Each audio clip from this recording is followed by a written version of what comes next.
once you hit the join button, the next screen pops up. It's gonna say membership. AM Sports Media Yeah. on this channel. Oh yeah. We can do that Turkey Alice sheet video for tomorrow, so we have something. Bitch, I'm about to make some shit up, man. Here go this Israel bound dumbass dude.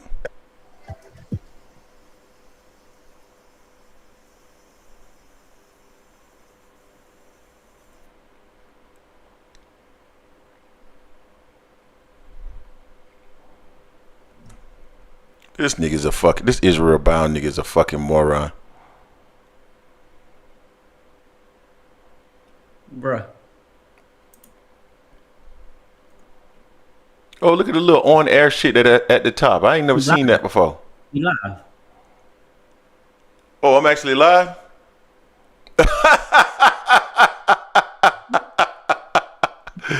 Oh, man. That's...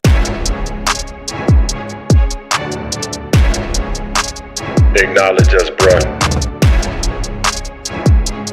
Oh, well. Oh, I know what it's doing. This shit is doing some crazy shit here. Yeah. That's some funny shit there. Let me get this fucking macro off, dude. This macro is doing something stupid. Trash. There we go. Yeah, can you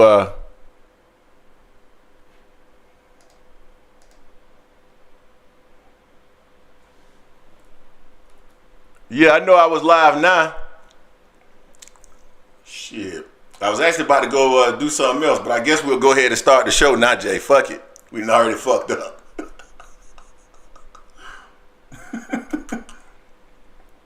Welcome back to the Angry Man Podcast with Jason and Greg.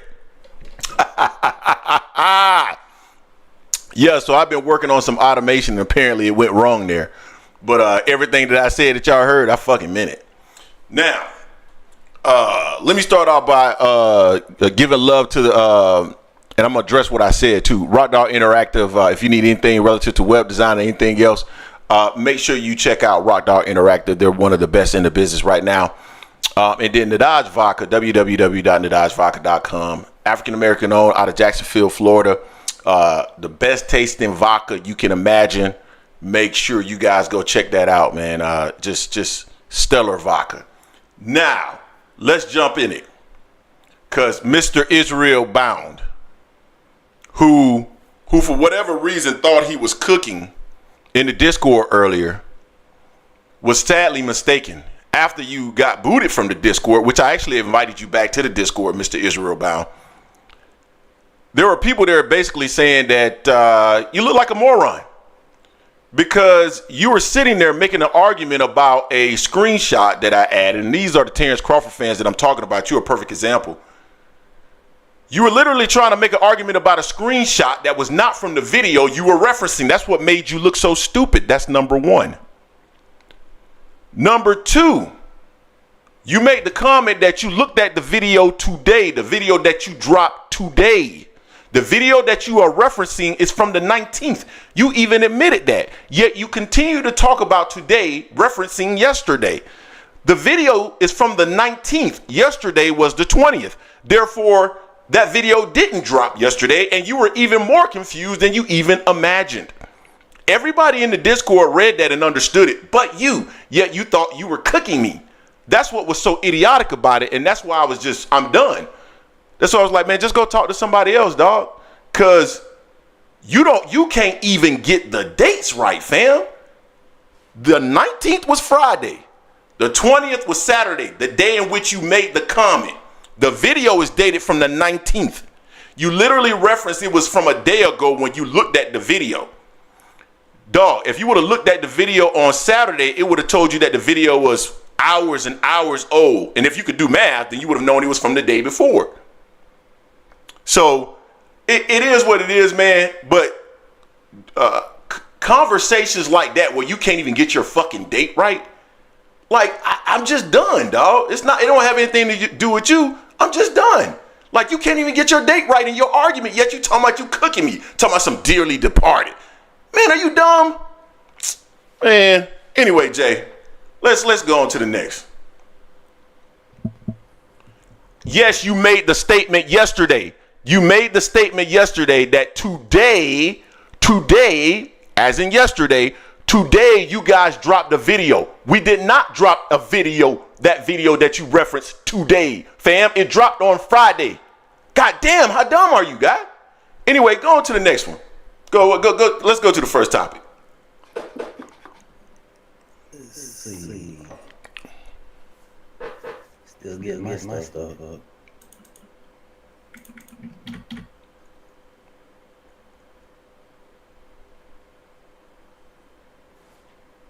Getting caught here. All right.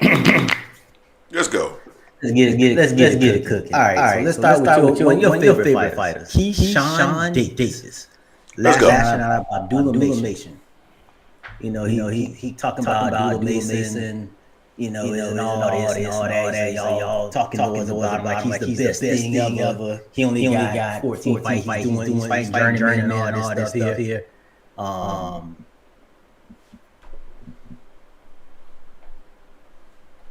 There's an echo? Yeah. All right. Let me there's an echo. Hold on real quick. Pop.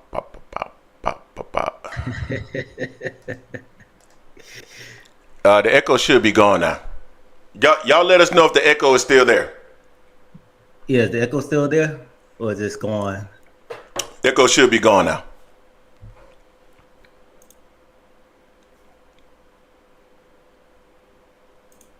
Who the hell is Green? I don't know, man. Some wussy ass. Let me stop. Anyway. Hey, hell Trump, now I don't need a drink. I don't need to be on Greg level because he already on it. Dog, these they be taking me. I'm telling you, man, they taking me to the next level, man. This trolling, this irrational stuff, Jay. It's just pissing me off, man. But go ahead. I don't want to take you off your point. Nah, but about Keyshawn Davis coming out here talking about, he was mad about all the love. Pretty much he was jealous, hating on the love that Abdullah Mason was getting after this fight. Abdullah Mason looked damn good in this last fight. Looked damn good in his last 3 fights. He should have been on there for a long time as far as like being like not just the main eventer, but being on the main card. They had him on the non-televised card, which was stupid. By Top Rank, they finally realized when people started having an outcry for him, like, hey, we want to see this dude more. This is the guy we want to see. So he's basically jealous about all the love that Mason was getting and saying that he needs to fight, step up fights and all this stuff here. But he got more fights than you. Why don't you fight him? Why don't you fight him, Keyshawn? Do that. Stop talking noise. Y'all on the same platform. Y'all both on Top Rank. Just say, look, he had a good fight. We fought on the same card. We both at 135. Hey, let's get it going. I mean, you calling out other people that are actually established. You may as well call him out. Call him out and let's get it going. 2 young fighters going at it. It ain't gonna kill you. We did a poll. Mason was majorly a high favorite to be the better prospect than Keyshawn Davis. Now, Keyshawn had a good showing this last fight. He didn't get the guy up out of there, though. That's the thing he didn't do. Mason was getting people up out of there. He's been doing that. So that's the fight I want to see. Is for Keyshawn to keep talking noise. Ask for the fight, man. Just ask for the fight, because you keep saying if you fight someone that has a lot of fights, oh my gosh, I only got 8 fights. I only got 10 fights. This fight here, Abdullah Mason, 14 fights. You got, I think, 10 or 11. Perfect. Y'all can match it up and get it going. What's your take on Keyshawn talking noise about Abdullah Mason? So they say your audio is jacked, man. They say your audio sound like booty juice. Hey, y'all give me 1 second. Let me work on Jason's audio real quick, because, yeah, man, he don't, you know what I'm saying? He don't know what he's doing. Greg messed it up. Man, shut your punk ass up. Hey, man. This, y'all. Hey, man, don't get on my shit list, dog, because you can be next. Oh, yeah, you can be next. I ain't scared of you. I don't care if you scared of me or not. All I'm telling you can be next, brother. You can be next. I ain't scared of you, Jimmy Walker. Okay. All right. Hey, what Jason sound like right now? Is it sound better? His sound should be better. Yeah, they saying it's better now. Good. See? Yeah, man, I'm the technical genius. I do my thing over here. Israel Brown, I appreciate the $2. Hey, man, Israel Brown, I appreciate the $2.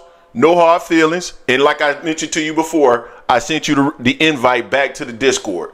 So come on back in, man. Come on back in. All right, so let's keep going. So you asked me what my opinion was in regards to Keyshawn Davis, right? Why you looking crazy? Talking about we challenge. No, I'm reading what Green talking about. I'm a troll. I challenge you two to get your own content. Oh, I almost said the word, man. All our content is our content, man. Get the hell up out of here, dude. I don't know who a Green is. I hadn't already just erased him from my mind. If he talking about challenge, well, go get a channel then, bro. Go get you a channel. Anyway, get our own content, man. This is our own content, man. Get the hell up out of here. Yeah, let him go. Let him go on about his business. Y'all about to make Jason mad too. But no. Man, you can say all the other shit. You try us with our content, man. Yeah. Don't try to say we take other people's shit. That's one thing we ain't gonna tolerate on this channel here. Fuck that. Yeah, man. Tell him, Jay. Tell him.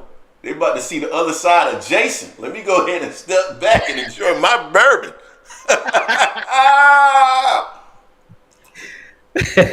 There's a reason it's called the Angry Man Podcast, fam.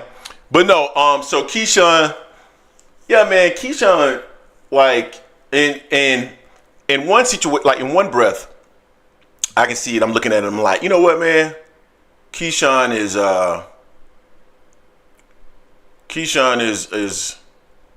he's talked his way into a position, man, and you can't be mad at it, right? Not necessarily a position in terms of getting the opportunity that he doesn't deserve, but he's talked his way into a position where people are talking about him. And in that regard, I guess I can't be all that mad at him, but at the same time, like, dude, why are you talking trash about Abdullah Mason, man? Just because, like, fam, if you got a problem with Abdullah Mason, like, I don't understand why you would have a problem with Abdullah Mason, honestly. Like go ahead, like, you know what I'm saying? Like, Abdullah Mason is a guy that's around your age. He's in your weight class. He's on the same platform as you. Why are you upset with Abdullah Mason? Why are you trying to downplay what Abdullah Mason is? Big him up, because if you think he's not that impressive, but we do, then when you get the opportunity to fight him and you whip his ass, you're going to get the credit for him. So why are you trying to down him? You know what I mean? So he trying to down him because at the end of the day, all of a sudden somebody in and around his weight class that's his age is starting to get love, and he don't like that, man. It's time more like jealousy to me than anything else. So, Keyshawn just need to continue being Keyshawn. You ain't got to downplay, just like on this channel. Have you guys ever heard us downplay anybody else's channel? Never. We don't downplay nobody else's channel because everybody's going to be a content consumer. You don't have to downplay somebody else to big up yourself. That's why I don't like Shannon Sharp. Because Shannon Sharp always trying to downplay Michael Jordan to big up LeBron. And then when somebody says something about LeBron, he's, why you gotta go there? Why you gotta go there? No. Go James. Yeah, just big up your guy. Let your guy stand on his own merits. Don't try to downplay the other person. So it is what it is. I think Keyshawn gonna have to deal with Abdullah Mason at some point. And maybe Keyshawn is better. Maybe he is better. But I'm rolling with Abdullah Mason. That'd be a good fight. The thing with Keyshawn even said it. He really don't really care about too much about the defense aspect. He just want to fight, and that could be to his detriment, especially with someone that got some power coming back at him. So I mean, it'd still be a good fight. I still want to see those two young guys get at it. I think Keyshawn's talking a lot, but he looked good in his last fight. Only thing he didn't finish the deal. He didn't get the knockout in that fight there. So that's fine. But calling these other cats out, that's not going to happen. You have got someone sitting right at your own weight class on the same promotional company. I don't get it. I don't understand that. Just go ahead and line it up, man. Set it up. He got more fights than you too. He's going to got more fights. He just keep going at this route here. He's going to take Keyshawn's spot, being co-mains and eventually mains. He's going to take Keyshawn's spot because he's more big. He's more big ticket, more of a big ticket right now with the action he's putting in there to the guys that are off. They're both fighting. Neither one is fighting like world beaters right now, which is correct. They're only 10 and 14 fights on there, but he's getting rid of the guys. That Keyshawn's not doing that. Yeah, I agree. Like you nailed that, man. I ain't got nothing else to add to that. Nothing else, my friend. So where you want to go from here? From here, let's talk about stay at 135 with Tank. So Tank's been in headlines this week. A lot of things been going on with Tank, and Tank hasn't said a word. But his team has said a word. A lot of things been going around what he's going to his upcoming future fight. So we know that Loma is not motivated. He's no longer motivated to fight a Tank Davis. His management team has also said that it had nothing to do with money. They've been compensated. They were getting compensated fully. Had nothing to do with money at all. Now all of a sudden he doesn't feel motivated. So he might not come back to the end of the year. He's not retiring, but he's not coming back to the end of the year. And end of the year, they didn't say if he's going to fight, if he's going to start training in the year. They didn't say anything like that. To me, after all this time, all the stuff they said about Tank and Loma just got his first knockout in some years with knocking out Cambosos. He was heartbroken last year, losing on the Devin for the undisputed. Dude, how are you not motivated for your biggest payday? For your biggest payday against Tank coming up in November. I don't understand that. My motivation would have been there. I've been wanting this fight for X amount of time. I feel like he's been ducking me. Go ahead and get him. Go ahead and get him, Loma. But now all of a sudden, I'm not motivated. Nah, I can't get on with that. But I know Loma's your favorite fighter, so I won't call him a duck. I just say he's thinking about doing something else right now outside of fighting Tank and getting that major payday. And he could cement his legacy really with this fight here with fighting someone like Tank and beating Tank if he were to do that. But he doesn't have motivation. So first and foremost, let me say this before I jump into that. I wanna give SMG Digital some love. Because although he got the name wrong, he said, "Yo, Hazelwood East, laugh my effing ass off." Now y'all angry men now, LOL. So SMG, because it's Hayes Eastwood TV is what we were originally known as, and that was like, Jay, what was that? The first 3 or 4 months, something like that. Yeah. And then we changed it. So that means you've been around for a very long time hating on us, man. So we appreciate you, man, for being around and hating on us for so long. Thank you.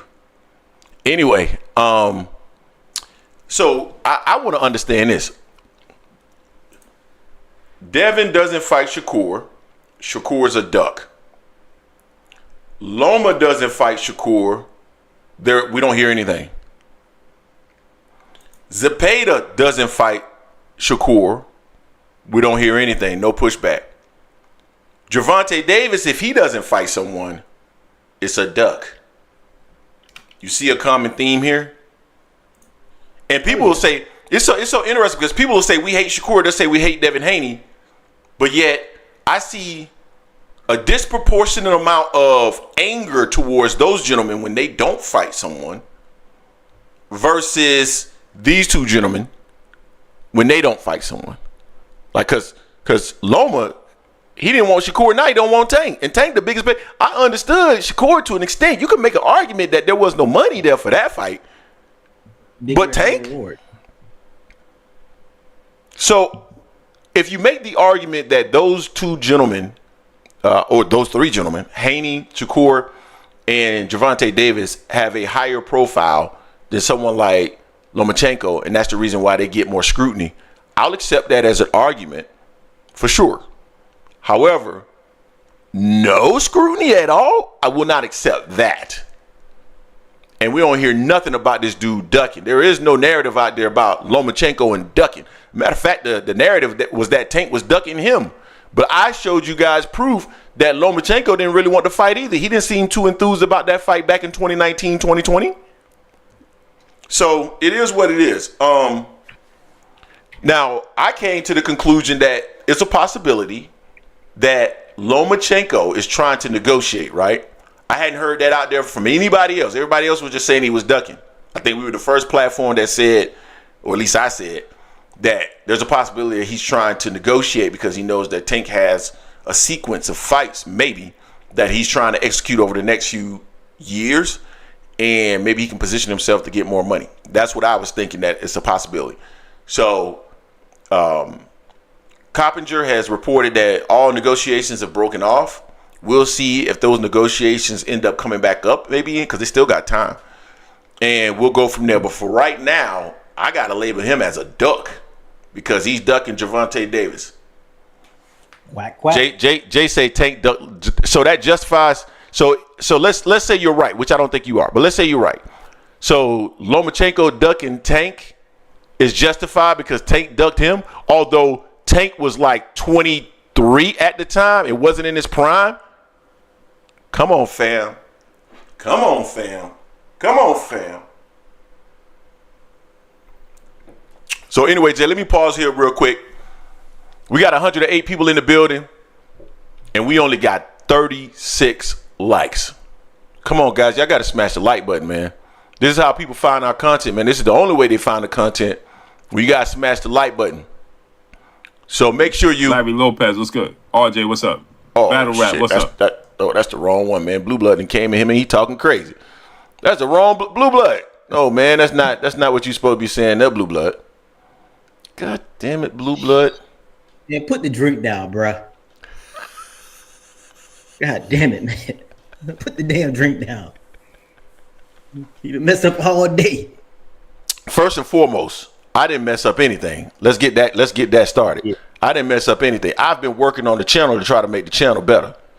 So yeah, there were some things that were still stuck there, in which case, we ended up switching live when we weren't supposed to switch live. So some people heard some things that they weren't supposed to hear. But man, I don't give a damn. I stand on everything I said. I would have said it. I was gonna say it. I was gonna say it when we got out there. So it is what it is. But yeah, man, smash the like button. Oh, and by the way, Jay, can you explain to them the membership? Because I saw ASVP TV say that that there's still no membership button, but I don't know how you join from a membership. Like, can somebody explain it in the chat, or Jay, can you explain it how you do the membership? Yeah, so on the main page, I don't know if you can do it from the app, but definitely from the computer, you can click on join, which is to the right of AM Sports Media in the middle, just below the title of the video. Once you click on join, the next screen is going to come up. It's going to say join this channel, get access to membership perks. And then you have the option to click on the blue button that's a blue join button to click on it. And then you're good to go. There you go. That's it, man. So yeah, let's make sure we make it happen. If you're interested in becoming a member, $2.99 a month, it definitely helps the channel in terms of keeping us bringing this content, and we appreciate it. All right, Jay, let's keep going. Let's keep trucking. Yeah, so along with Tank, Coach Kenny was on Mill City Boxing along with Shakur. They were going back and forth and everything, and Coach Kenny told him, he's like, hey, I want you to have your shoes say on the bottom of your sole say hi Kenny, hi Coach Kenny. So basically, after Tank drops him and knocks him out, his feet gonna be up there. He can be able to say hi to him. And Shakur had some banter going back and forth. It was cool banter between the two. They were clowning back and forth, and it was a good back and forth. Coach Kenny also told him, it's like, hey, hypothetically, could you hold off till March? Shakur's like, now I'm coming back in November. Coach Kenny was like, okay, cool. But can you fight? Will you be able to fight in March? If you fight in March, I'm not doing any numbers. I don't know the numbers or anything like that, but would you take 5 or 6 million? And Shakur pretty much said, yeah. And then he backtracked. He held up. He's like, whoop. He said, but you're not the man with the suits. So I'm just throwing a number out there, just seeing what you're going to do. So basically on the live, Shakur said he would take 6 million pretty much to fight Tank. So hopefully with Loma pulling out right now, that'll be the fight we get in November. And if there's 6 million on the table, then and he don't take it, then I'm gonna have some questions for Shakur. What's your take on that? Yeah, man, Shakur. I want to see them both move towards that fight. If if Tank is not able to make Lomachenko. I want to see both of them move toward that fight. I think there'll be an opportunity. I think on Gervonta Davis' side, I believe that they believe without a shadow of a doubt that they're going to beat Shakur Stevenson. And I don't believe Tank feels that he has to worry about anything really coming back at him. So at least anything that's going to be like devastating punching power or anything of that nature. So personally, I think Tank wants that fight. Shakur seems like he wants that fight. So they need to move towards it. And you know me, as long as the dollars are there, make the fight. That's how I see. That's how I've always described it, Jay. As long as the dollars are there, make the fight. Because sometimes the dollars are not there, and people want to start talking about ducking when dollars aren't there. I don't want to hear anything about ducking if dollars aren't there. Because I don't expect Shakur Stevenson. Like if I never made a comment about Shakur Stevenson ducking Frank Martin because Frank Martin wanted more money. You know what I mean? Like, yo, you need to get a man more money because you only giving a man blah blah blah blah blah. My thing is, hey man, if Shakur makes a certain amount of money and he's trying to make that same amount of money, and you know, it is what it is. Like, I don't find that as a duck. Just like when Terence Crawford initially, before we had all the Turkey Al Sheikh stuff, when he was like, you know, even when the fans were saying there's really nothing in that for Crawford, I was like, I ain't mad. Like, if he stay at 47, he got to fight him. But if he don't stay at 47, I ain't mad. Like, I agree. There is no real reason for Terence Crawford to actually fight Jaron Ennis if there's no big bag in it. And even when he got on there, he said, pay me. You know, I was like, you know, and my push back against Terence Crawford is I think that he wants a dollar amount that's above and beyond what he actually commands in terms of his demand. And so that's the part that I didn't like. But, yeah, there's still not a lot of money to be made in that fight versus some other options that maybe he could have forced to materialize. So, you know, I'm like, yeah, I understand. But now that Turkey Al Sheikh is involved, it's a different story. So if the dollars aren't there for both of the boxers, then I agree. Like, if a boxer's been making $10 million and now he's about to fight another fighter and that fighter wants to make 10 as well, and there's just not enough money there to pay them both 10, you can't make the fight, dog. I mean, it is what it is. I'm not mad at that.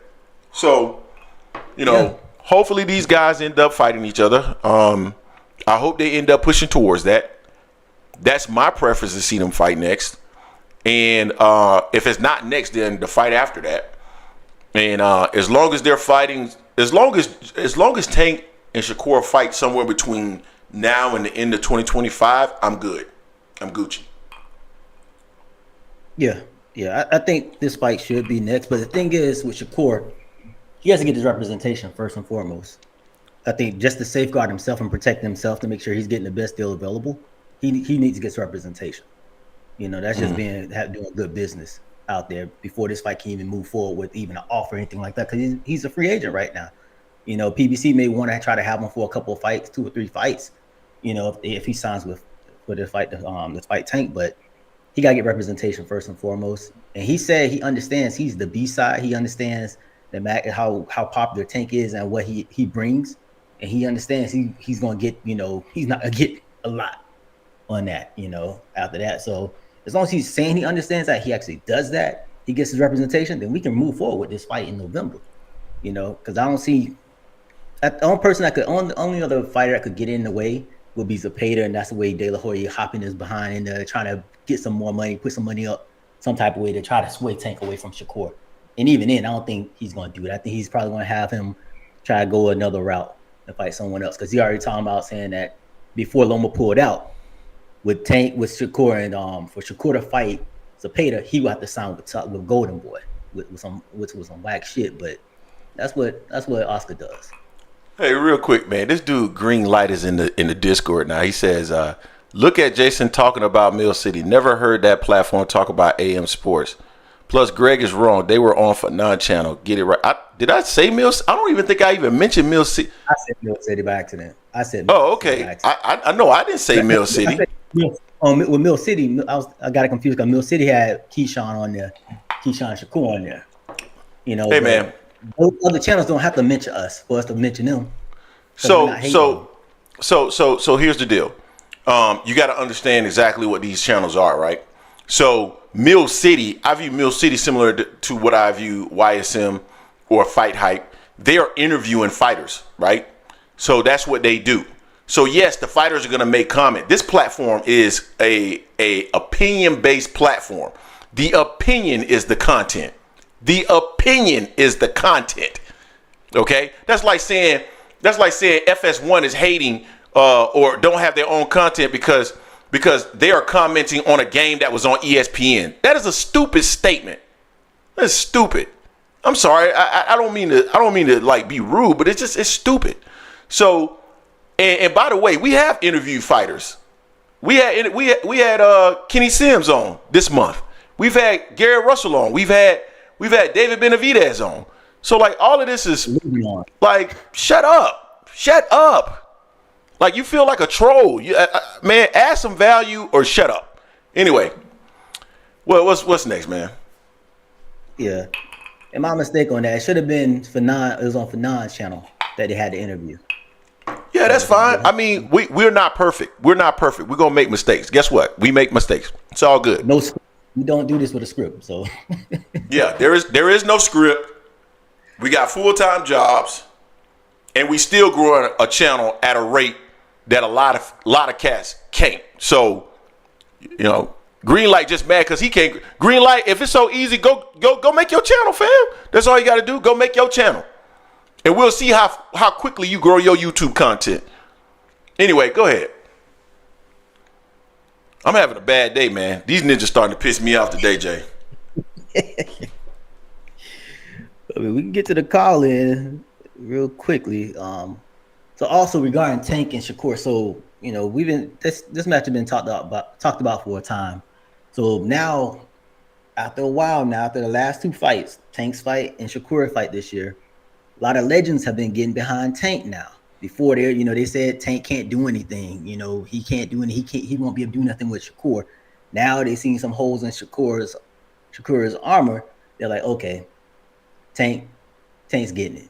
Tank's going to get it. Even Tim Bradley's coming out. Tim said it's 50-50, but, you know, he says it's 50-50, but now he's been talking more so like Tank can win. He knew Tank can win by knockout, but now he's saying Tank can win by decision.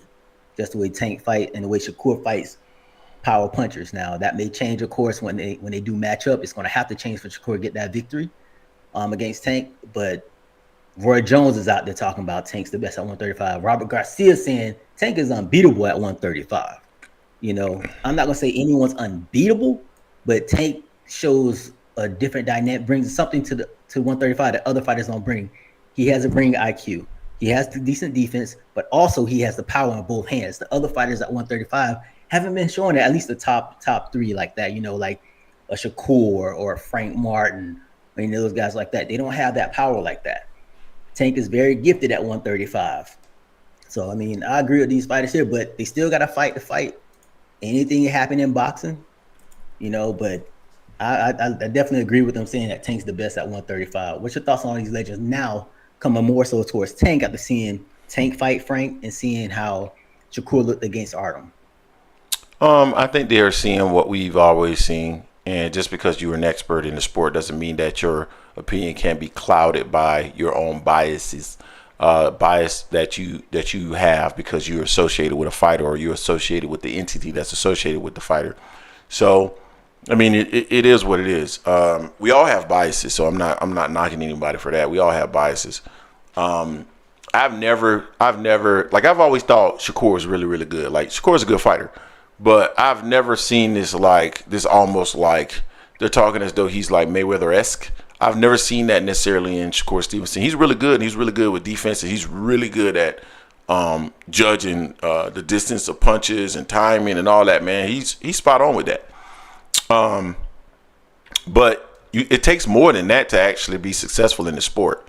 So I've never seen him as this defensive genius that can't be beat by anybody at 135 pounds.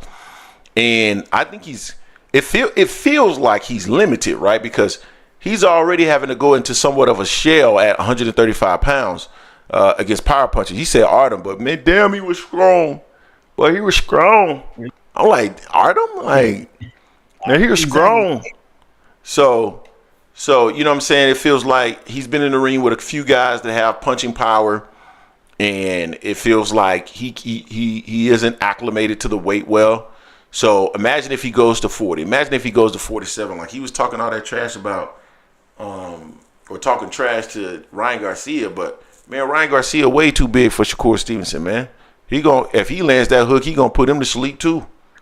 So I my gut tells me Shakur's chin is possibly shaky. I might be wrong, Jay, but I think his chin might be shaky. Huh? Yeah. In that interview on Fanon International Boxing, Fanon platform this week, shout out to Big Home Fanon. Shakur said, "Oh yeah, I got a chin. It's been tested. Talking about it's been tested in sparring and whatnot. You know, we haven't seen it in the ring. I mean, it's good. I mean, you don't want to see your chin chested if you don't have to. That means you're avoiding a lot of shots, but it's the way you go about it and what you return fire with. If you just sitting there just simply avoiding, running, evading, and not doing no offense, you're not going to galvanize the fans. It's prize fighting. People want to see things like they don't need to see or rock them, sock them. We can still see the sweet science and still get you putting some hands on your opponent without getting hit. But Shakur Styles does back up. He would have made a hell of a DB, bro. Hell of a DB because he got a back pedal out your ass. That back step is hell. I like what Blaze said in the comment section. Tank is a boxer and then a puncher. Casuals only watch the KO highlights and dismiss his boxing. That's facts. Shakur even said that. Totally agree with that. So, I mean, I hope they end up moving toward that direction and making that fight. That'll be great, and we'll see what ends up happening. So let me pause here real quick, Jay. We got 99 people in the building, 70 likes. If you get the opportunity, please smash the like button or the dislike button if you don't like the content, but make sure you're engaging. And if you're new to the channel, this is the Angry Man Podcast, AM Sports Media. We are growing. I'm gonna use Manager Marty word now, exponentially. So why don't you come on board and become a part of the fam as well? We're approaching 17,000 subscribers rapidly. A lot of growth this month. So become a part of the family. This is the area where you get the opportunity to come on and voice your opinion, and you can disagree with Jason and I as much as you possibly like to. Just please try to articulate a real argument. Please do that. Just articulate a real argument. Don't start making stuff up and saying we said stuff that we don't say, that we didn't say. That's why a gentleman by the name of with the initials JS no longer calls into the show, because he started doing some of that stuff where it had been laid out very clearly to him what was said, literally quoted and shown at the timestamp of a video when something was said, and he continued to create a narrative around something that was not said, and he had to go. So, yeah, and if you guys are subscribers, think about becoming members. Again, $2.99 a month to help support the channel. And super chat, super thanks, they're always welcome as well. Thank you. All right, Jay, where you want to go from here? Yeah, just a quick response to Larry Lopez. So Larry Lopez said Tanksy's it's time to fight the top guys in the division. Loma just backed out. Loma just backed out, dude. And you joke. I hope you're joking talking about Chris Colbert, because Chris Colbert is fighting on some other platform, and he's fighting on August 24th against Nair Albright. Colbert went back down to 30, didn't he? Yeah, he went back down to 30 also. Cause he said they too strong at 135. Man, they strong up there, man. That was Shakur saying too. Man, they strong up here. Anyway. So Larry Lopez, after Tank fights Shakur, if he fights Shakur and still moving, what's gonna be your next thing against Tank? I just want to know, because it seems like you said him. You say you're a fan of him as well, but he just had pretty much a negotiation with Loma. So what's gonna be your next? How you gonna move the goalposts on this one? He fights Shakur in November. That's an interesting thing right there. Yep. All right, man. Where you want to go from here? Where do we go from here? Speaking of Shakur, so this is Shakur's chance to step up to the plate. I'm hoping Shakur now, once he gets representation, I really think, okay, cool. That's what's up, Larry. That's what's up.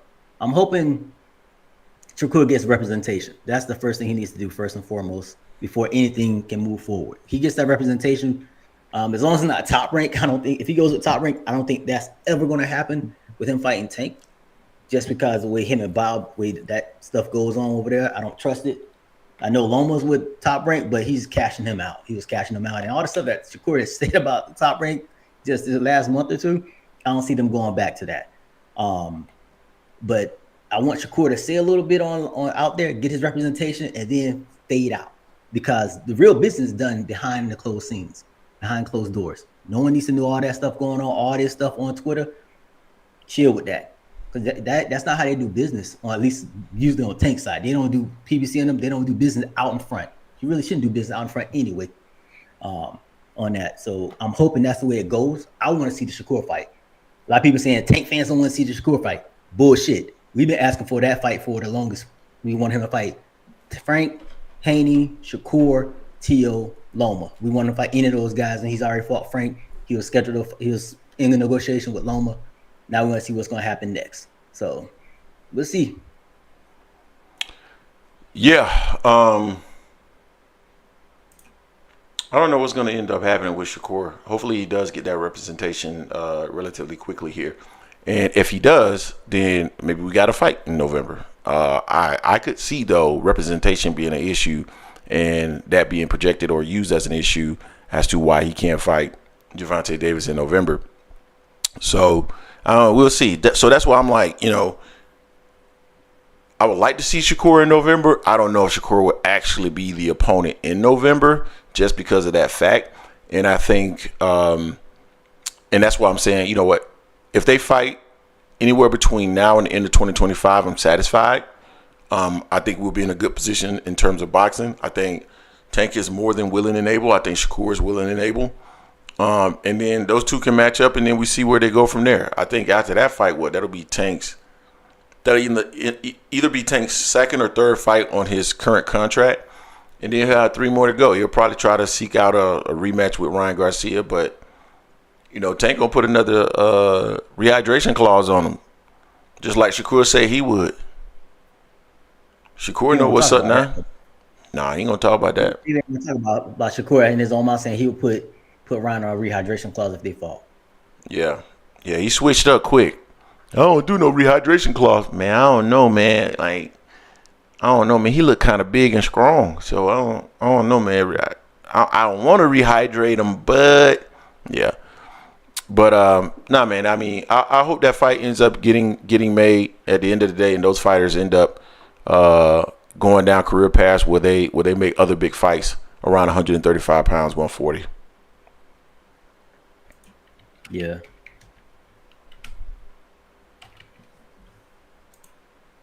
Let's see what we got going on in the comment section.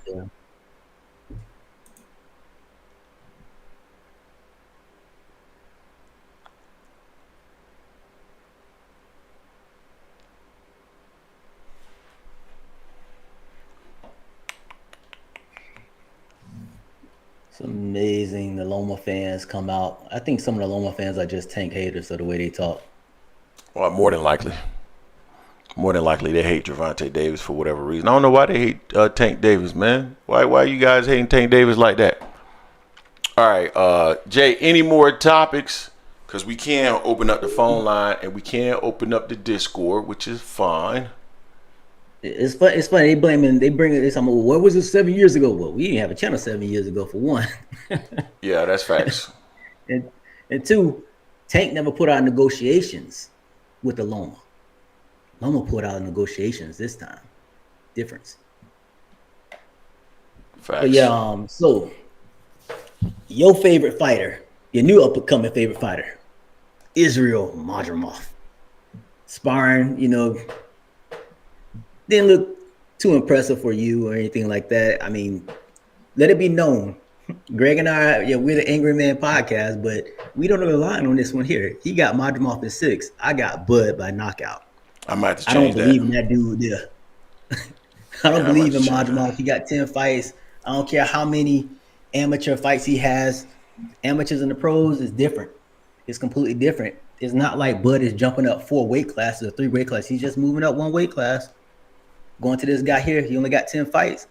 I see this as Bud getting him out of there within 8. So literally right before we got on here, man, I was watching Israel Madrimov fights, and there were a few things that stood out to me. Number one, I was watching a video from, I can't remember, I think his name was Chris Mannix. And he had Tim Bradley on. And Bradley was talking about how when punches come at Madrimov, he just kind of puts up his guard and catches them, but he doesn't come back with anything. And that popped out to me as well when I was watching a couple of his fights right before we got on here. I was like, wow, Tim Bradley was right about that. The things that pop out to me about Madrimov is that he's really slow. Like he's a slow guy. Like he's very slow. He has decent footwork, and he's somewhat unorthodox in how he attacks. He takes these weird angles. He keeps his guard down a lot. Sometimes he brings it up when he's getting in closer range, but a lot of times he keeps his guard down. He jabs to the body a lot, and that's how Errol got caught against Terence Crawford, jabbing to the body. So he might be open for that when he goes to the body, because he tends to go downstairs, upstairs. I think that's what Tim Bradley said too, but he goes that stiff jab to the stomach and you come back upstairs. So there's definitely some opportunities there for Terence Crawford, right? So that's all the downside. The upside to Israel Madrimov is the fact that he's a strong guy. He's absolutely strong. He's a strong puncher. And he's actually fairly good at pulling and countering and slipping and countering. Like I saw him do that a few times in some of his fights. And then one of the things that Israel Madrimov does, and I think that's the reason why he starts off low and then comes back up high, is because he's deceptive when he, like, once he gets you looking for him going to the body, he'll come back up and throw a shot that you're not thinking is coming. And I saw him do that a bunch of times in the different fights that I watched. So his opportunity, in my opinion, Jay, is Terence Crawford can sometimes be open for punches. I think his best bet is to punch with Crawford, because Crawford has been caught several times when you punch with him. And if he punches with him, he has the power to hurt Crawford. That's where his opportunity is. Punching with Crawford to hurt him. I thought Madrimov looked real good in his last fight, and at each fight he's gotten better and better and better. But man, if he doesn't punch with Crawford, the fight could get ugly. Those are my thoughts, just based off what I just recently, watched in terms of a few of his fights.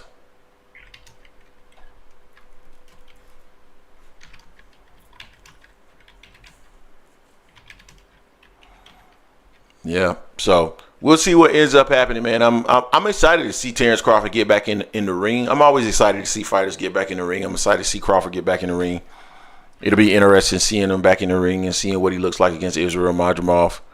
And then we'll see where he goes from there. It's all good. All right, Jay, I'm about to open the phone lines up. Phone lines are open. And let me make sure that the phone line is pinned on the screen, which it is now. So phone lines are open, and let me open up the Discord real quick for those of you who want to join the lounge in the Discord and have your voices heard there. Romanian Mike, this topic is over. What you talking about? Oh, nobody wants to talk about that. I'm not sure what you're talking about. Maybe you're referring to somebody in the chat, but definitely, guys, phone lines are open. We ready to talk to you if you're ready to talk to us. Yeah, man, it's interesting. This content creator stuff is very interesting to me. You got sycophants of other channels that come to your channel to heckle you about their love affair for whoever it is that they follow. I think like 3 or 4 weeks in a row, we've had people show up here trying to tell us that Fanon would kill us in a debate. Literally just Friday somebody did that. And I'm like, dude, Fanon is my guy, man. What you talking about? That's our guy. It's just interesting, like some of these guys and what they do. 410, you in the building with the Angry Man Podcast. What's going on with you, fam? What's happening, buddy? It's Jerry from Baltimore. Hey, what's going on with you, Jerry? What up? Right. I'm excited to see Bud Crawford back in the ring, too. The guy is an active fighter, regardless of the circumstances. I think 2 fights, 3 years. I don't think the number 1 pound-for-pound fighter, consensus number 1 pound-for-pound fighter, should be fighting a guy with 10 fights. I don't care what nobody says. This guy really ain't beat nobody, man. Bud Crawford, last I seen him, he said he only wanted big fights. That's what he said. And then he went on to list fighters that probably would have been his big fights that he said he wouldn't fight. Boots Ennis, Danny Garcia, throw Keith Thurman in there for good measure. You're not going to fight him. Now, this ain't no big fight. This guy's a big underdog, Madrimov. I wonder if people realize that. Yeah, he is. Yeah, I mean, he's a strong fighter. Anyone can see that. He's strong. I equate him with Green Bean 2.0. He may have a moment or two in the fight. But if Bud Crawford hasn't slipped, that's the only intrigue for me in this fight, is if Bud, his age, his inactivity, and the fact that he is moving up, that's the intrigue for me. And, of course, it is boxing and anything's possible, but I just wonder if people would, if Canelo fought a guy with 10 fights, I wonder if he would be getting a pass. He wouldn't be. No, he wouldn't be. Yeah, I can't disagree with anything you're saying. Yeah, but and people, when I say it, people are like, "Oh, you're a Bud Crawford hater." Nah, I'm not a hater, man. I don't hate or love any fighter. I gave up on that years and years ago. I don't get to know these guys personally.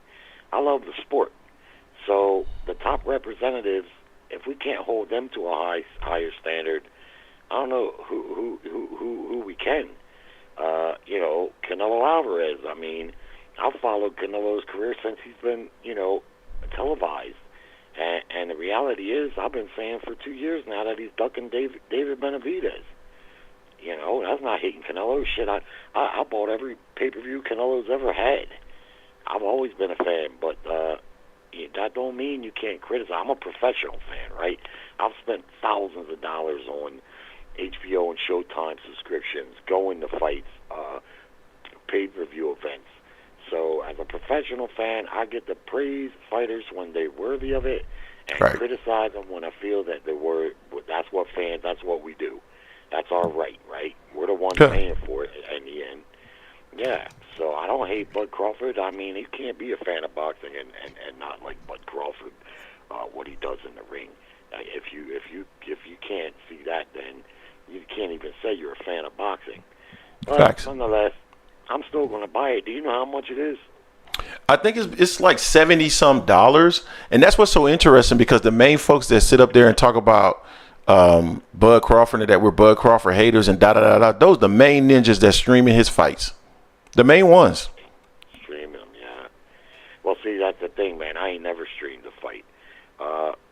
It's stealing. It is essentially, I mean, that's simply what it is. You're stealing it, and I have to admit that in the last couple of years, with them putting everything on pay-per-view, I thought about it, because it's like, hey, man, daggone, and the Zone in particular, because I got the Zone when it first came out, and I heard Eddie Hearn's big lion mouth say, "We're doing away with the pay-per-view format, mate. It's antiquated, and it just doesn't work for people. So we're going to have the biggest stars in boxing, AJ and Canelo, and it's part of your subscription." And, man, he went back on that.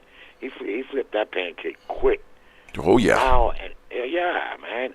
And then it's 30. I just had like $80-some deducted out of my account. They take it out every 3 months on mine for the subscription. And then I don't know what they do.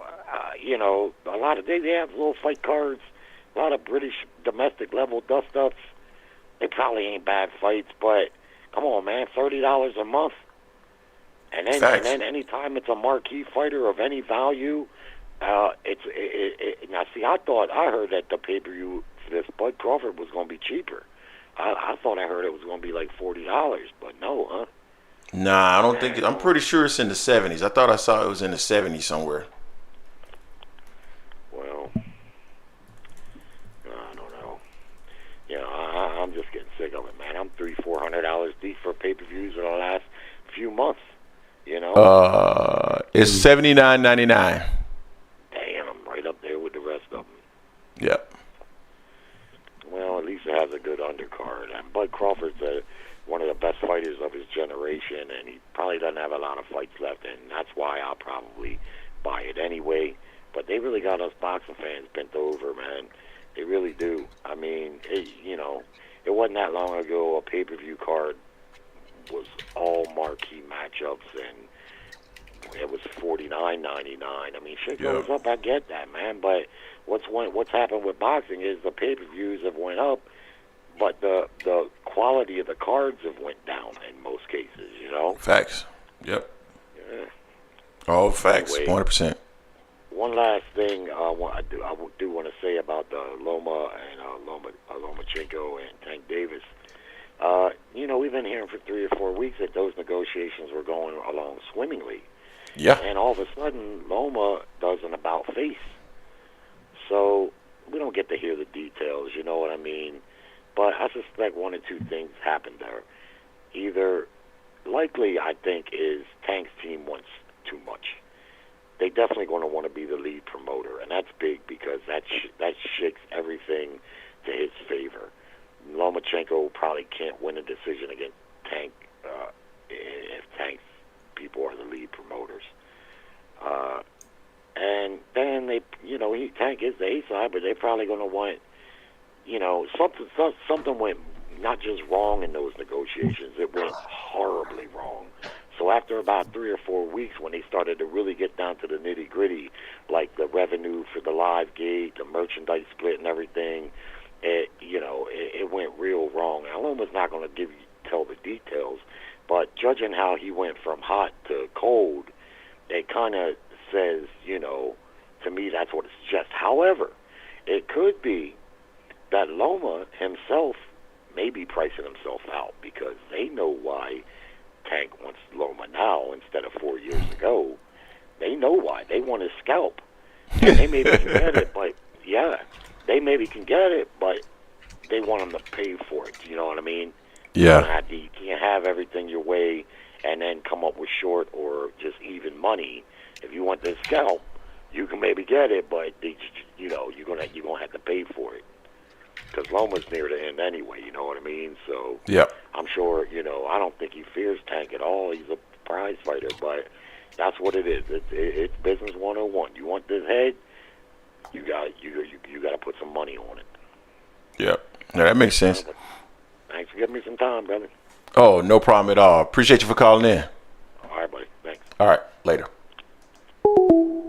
All right, man. That was his name was Jerry, right?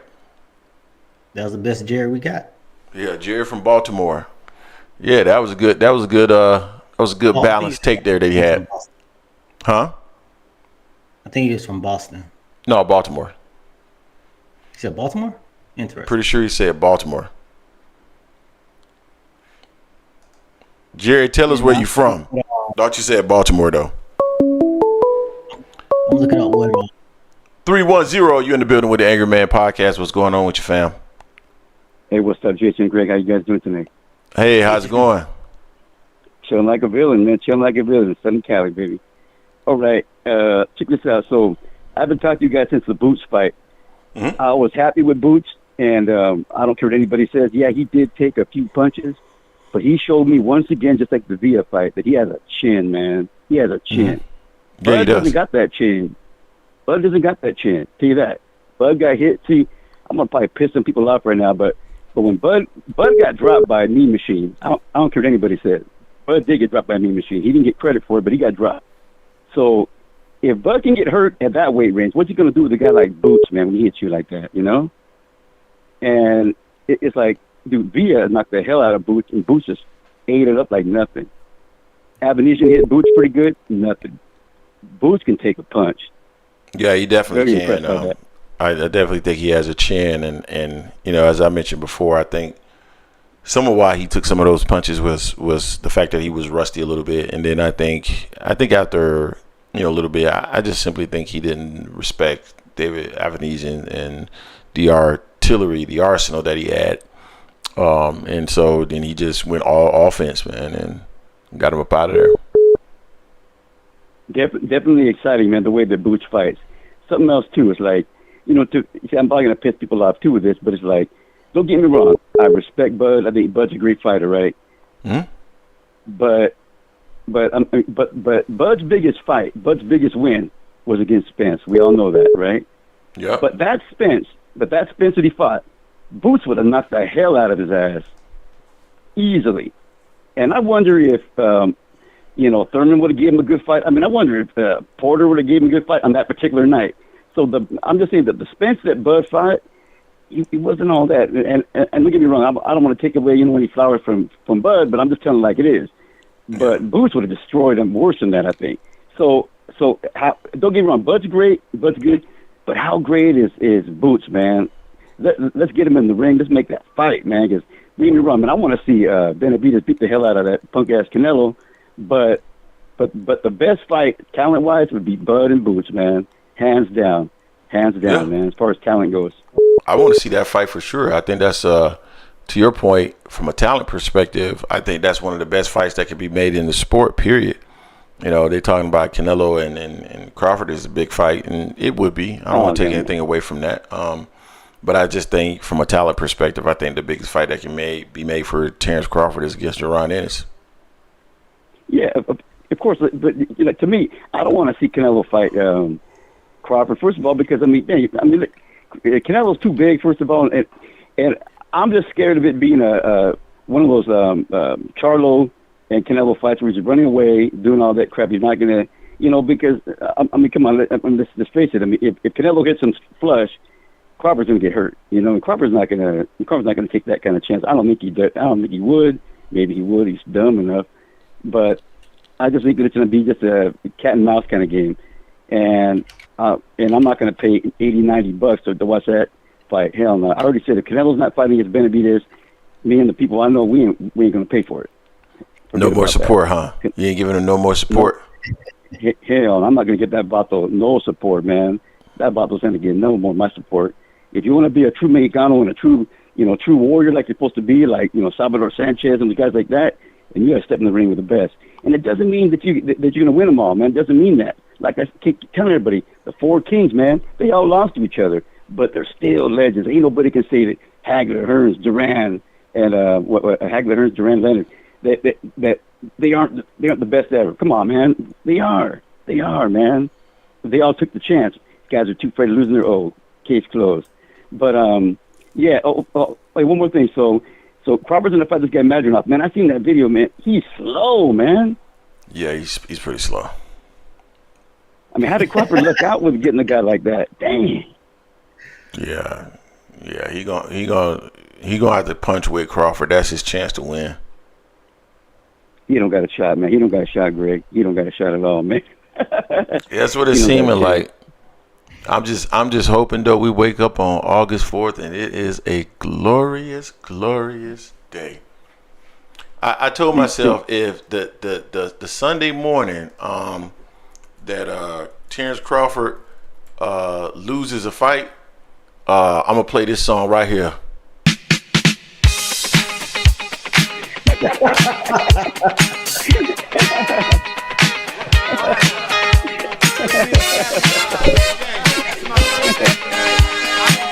If you know you've heard this song right here, if this song jump on.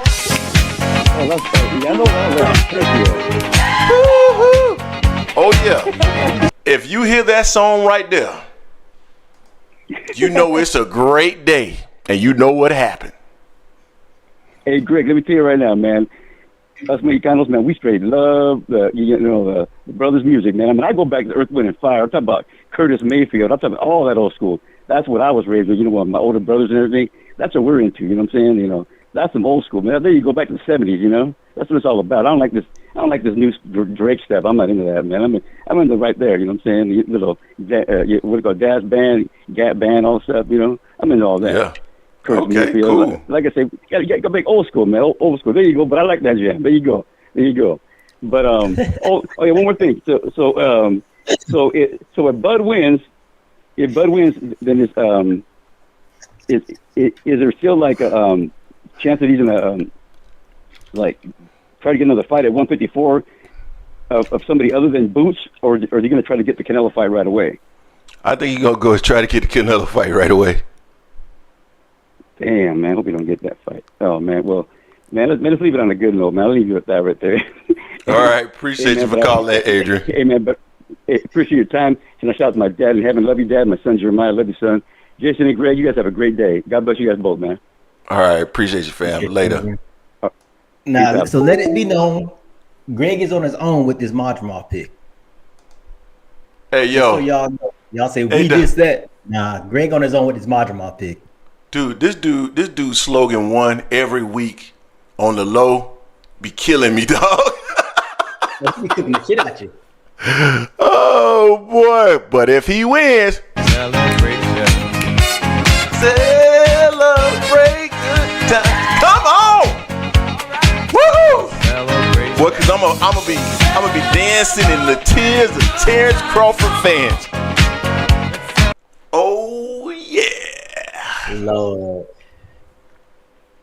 Hey man, it is what it is, man. It is what it is. Hey, now, we ain't lose money on the Spence Crawford fight. They said what now? No, I don't. Man, it's a rare occasion. No, it's a rare occasion that I'll bet on somebody else, man. I really only bet on me. I bet on me because I think I can win. So I don't like betting on other people because I don't know what other people be doing and all that other stuff. So it is what it is. I took the odds on the Fondor Tim Tszyu fight. I made a bet on that. Although I picked Tim to win, I'm glad he lost due to that cut. gave me a few coins, but other than that, nah. We ain't bet on Spence because we felt it was a close fight. John W said, "Greg, you are the biggest Bud hater." I've accepted that now that people want to say that I'm a big Bud hater. I accept it. I lean into it. I ain't got a problem with you saying that at all. I don't. I lean into it now, man. They say I'm a villain, then hell, why not accept the role? Yeah. That's what you say. You dancing like they say you dance as good as Devin Haney in the bowling alley. I ain't see Devin Haney bowling. They think that I hate. I didn't. He got his go back. No, I didn't see that. They think that I hate Terence Crawford, but I want to see his fans cry. That's all. Because there's been too many of his fans all in the comment sections of videos that don't have anything to do with Terence Crawford. That's what started the whole conversation with Israel Bound, where he was 100% wrong. You know, I'm just. How long are you gonna celebrate a victory? How long are you gonna celebrate a win, man? That's what I want to know. How long are you gonna celebrate? Good Lord. 513, you in the building with the Angry Man Podcast. What's going on with you, fam? Man, what's up, Greg? What's up, Jason? What's going on? Hey, I was just calling in to commentate on that Madrimov fight and whatever. Yeah, you're right, Greg. Crawford sure knows how to pick him. You know? Yeah, he does. In sparring, man. He know how to pick him. The thing is, I noticed this with Crawford. He's very selective. And he's very calculated. Time when I spoke to you, he's very calculated on where he gets his smoke. You know what I'm saying? If you pose like a legitimate threat to his O, and maybe like the trajectory of where his career will go, because he's seen the way they did Errol. When he beat Errol in the fashion that he did, they threw Errol in the trash can like he wasn't shit. So Crawford, he see what Boo's doing to people. You know what I'm saying? And he looking at that. Well, he did look at that as a potential matchup that he didn't want to happen. So he like, F that. If I lose to this dude, I refuse to fight this dude, because if I lose to this dude, they gonna throw me in the trash like how they did Errol. You know what I'm saying? They do that. Mm-hmm. They throw guys that were undefeated As soon as they take their first L, they'll throw them in the trash can like they ain't shit. But I mean, I kind of, in a way, I kind of understand why people got their viewpoint on Errol and why, like, Errol. First off, Errol didn't live a fighter's lifestyle. You know what I'm saying? So I'm not really too surprised about his fate. You know what I'm saying? And as when he was cleaning up the division, when he was like trying to finish cleaning up the division, he, like, I don't know if you've seen all the way up to like that Ugas fight and moving forward. You know what I'm saying? Like all them fights, like he got progressively worse. You see his timing was off. Am I tripping? Do y'all agree or no? I feel the same. Like I thought the Ugas fight was an anomaly. I saw some things that didn't look good in the Ugas fight, but I just felt like, okay, you just got to clean it up and stuff like that. And man, we got it. Like to me, and I thought Errol won the first round, but I didn't think he looked good in the first round. Like if you go back and look at that, I'm like, he looked shaky, man. His balance looked off. Everything just looked off. So, I mean, it is what it is. Everything. You know what I'm saying? Yeah, it looked like that. It looked like that. And notice how he looked like shit before the Crawford fight backstage. Did you see the video? Say that one more time. Derek James literally he looked like shit backstage before the Crawford fight. On the bag. On the bag where he looked like shit on the bag where his balance was shit. Oh, see, I ain't see that because like yeah, we did a live fight party on the internet, bro, before the Crawford fight, on the night of the fight. Oh, on the night of the fight. He was backstage doing pad work with Derek James and looked like shit. I ended up stepping away like for a little minute and because I had to get my girls in bed, so I missed when they were talking about how he looked high that interview and they say he looked high. I completely missed that. I didn't see any of that.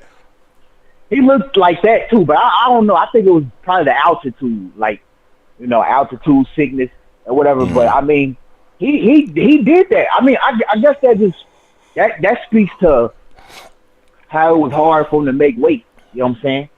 It was hard for him to make weight. It was time for him to get out of 147. And Crawford knew all this, man. That's why Crawford jumped in front of the gun. He said, oh, that's why he brought that shit up. Oh, y'all gonna say he was weight drained, this, that, and the third when I beat him. He knew what was up. Crawford's very strategic. I'm sick of people acting like he's stupid. You know what I'm saying? You got to pay attention to what he be saying and whatever. He knows when he's about to get ready and fight someone. He don't fight no one that looks like a threat. Like, you got to be vulnerable. You know what I'm saying? For him to want to fight you. I think he's calculating. I think he's definitely calculating. Picks his smoke. Mm-hmm. Huh? I definitely think he's calculating. Go ahead. No, I was saying that I definitely think he's calculating. Very. Yeah, he's very calculated. I don't think he's Superman like the general public, the general senses think he is. I don't like it. Everybody, there's somebody for everybody. Facts. I'm telling you. And about the next 5, 6, maybe even 7 years, there's gonna be somebody for Jaron Ennis. There's gonna be somebody for everybody. And I think Jaron Ennis is a fighter that's for Crawford. Could be. He's smart enough not to take that fight at this time. He knows what the highly possible outcome could be. You know what I'm saying? Most people gonna pick Crawford off of experience. But at times we've seen at times that don't mean nothing. We've seen wrestlers get beaten by hungry young lions or whatever. Yeah. It's styles really. I don't think like experience, it plays somewhat of a role or whatever, especially if you way more superior than the other fighter on a skill and talent level. You know, most of the people Crawford fight, he's more talented than. But I don't think he's more talented than Boots. I don't think he's more talented than Boots. If he were more talented than Boots, it'd be by a hair. He's not more talented than Boots, though. I think Boots is the more physically gifted fighter. But Crawford, you could argue that Crawford's the more sharper. You know what I'm saying? But Boots, for me, is the guy that I think has Crawford's number. And Crawford's smart enough to see that. Or whatever, and he didn't initially skip over Boots in the WBO for no reason. He did that for a reason. People gonna say, "Oh, he offered Boots to fight twice." When? Where? You ain't never offered Boots no fight. You never was. They had Judah shot that down. He said that was cap. He already did it without trying to put you down. He said it was cap. In so many ways, he said it was cap, and said like, I like it was some quick casual shit that he was describing. Like, it wasn't even no option for Crawford. Like, it was, and then the time that Blue Blood made that phone call to Bozy, that was after he fought Avanesian. Right after he fought Avanesian. Yep. You know what I'm saying? And Crawford wasn't even signed to BOK Prime at that time. He wasn't. No, he wasn't. He wasn't. I doubt BOK Prime had the money to support a fight like that anyway, but right. I digress. Yeah, man. That's all I wanted to say. He know how to pick him. You know what I'm saying? Crawford, I'm not that high on Crawford. You know what I'm saying? Until he gets in there with a real killer to me, that's like a live threat. You know what I'm saying? Like, I'm not that impressed. You know what I'm saying? His resume, it looks good on the surface. You know, 2-time undisputed in the 4-bet. That is awesome. That's great. You know what I'm saying? It's a record. It's gonna go down in the record book no matter what we feel about Crawford. But I've seen Crawford live. I've seen him. I'm not that, like, me as a guy that lived through Terence Crawford and lived through guys like Floyd Mayweather and Manny Pacquiao. I've seen Terence Crawford live with my own 2 eyes. I'm not that impressed with him. You know what I'm saying? That's gonna be it's gonna be so many question marks when he retires. Like, I'm not gonna hold him in the regard that most gonna do. You know what I'm saying? I'm not gonna say he's not a great fighter though. I think he's a great fighter. I just think he's overrated. You know what I'm saying? He's probably one of the most overrated fighters I've ever seen. But that's all. That's it. You know what I'm saying? That's all I wanted to say. He know how to pick him. All right. Well, I appreciate you calling in, fam. Thank you. It was a good call. No problem, man. It was a good talk with y'all. Same. Have a good one, man. All right, man. Later. All right. Let me recognize Merlone now, $5. He says, I think Greg has a lot of respect for Bud. He just doesn't like the way he moves, and I can respect that. The theatrics is for the Bud buddies. LOL. Yeah, man, that's 100% spot on. I don't dislike Terence Crawford. I would go and if I met Terence Crawford, I would go shake his hand. And as I mentioned on Friday, he might slap my face, but I certainly would be open to shaking his hand. Huh? He ain't gonna risk no lawsuit. he'll press you though. Yeah. But nah, man. I mean, you know, I'm always of the mindset that any press is good press. You know what I mean? Any news is good news. So like when people in the comment section they talking trash about us, I think that's good news. That's good news. That means that whatever it is that we're talking about, it resonated with you either favorably or unfavorably. But either way, you want to come in and you want to have a discussion about the sport of boxing. So the job is done. You know what I mean? And you always get your opportunity to come on here and tell us why we wrong about something. So, you know what I mean? It's all love for me. I don't know if it would be for Terence Crawford. Like I said, man, he might put them things on my cheeks if he saw me. Pause. No diddy. Pause. But but yeah, man, you know, it is what it is. But I lean into the hater stuff because a part of what it is that we do here, and shout out to Barbara D for the $5. Appreciate you, Queen. A part of what we do here is entertain. We're entertaining. We're bringing community, but also I'm entertaining. So yeah, sometimes you might get, you might be game, and other times I might be just saying something to just, to troll you a little bit. ASVP TV, I turn the phone lines back on, but man, ain't no hate for Terence Crawford, man. I don't hate no man. 501, what's going on? Yeah, man. Just trying to talk to you. What's going on? Hey, man, how you guys doing? I'm doing well. How are you? I'm a big fan of your show. Appreciate it. But why come we not looking at Earl Spence has been a weight bully for years? Okay, explain. Okay, what I'm saying is Earl Spence was melting down. He's a naturally big guy. He was melting down to his weight class for years. Mm-hmm. And if you remember that altercation between him and Bud in that, I believe it was a hotel or something. Y'all remember that? No. They were at a fight. I think it was Maurice Hooker fight. They were at a fight back. Do you remember that Crawford said, "Now when I knock you out, they're gonna They're gonna say you were weight drained. Anybody remember that conversation? Yeah, and he was right too, because he was weight drained. But go ahead. Okay, you are correct, but he's been melting down to that weight class for years, and nobody act like that didn't happen. I agree with that. I mean, he has been melting down to that weight class, just like Benavidez has been melting down, just like Terence Crawford has been melting down. Terence Crawford was a huge 140 pounder.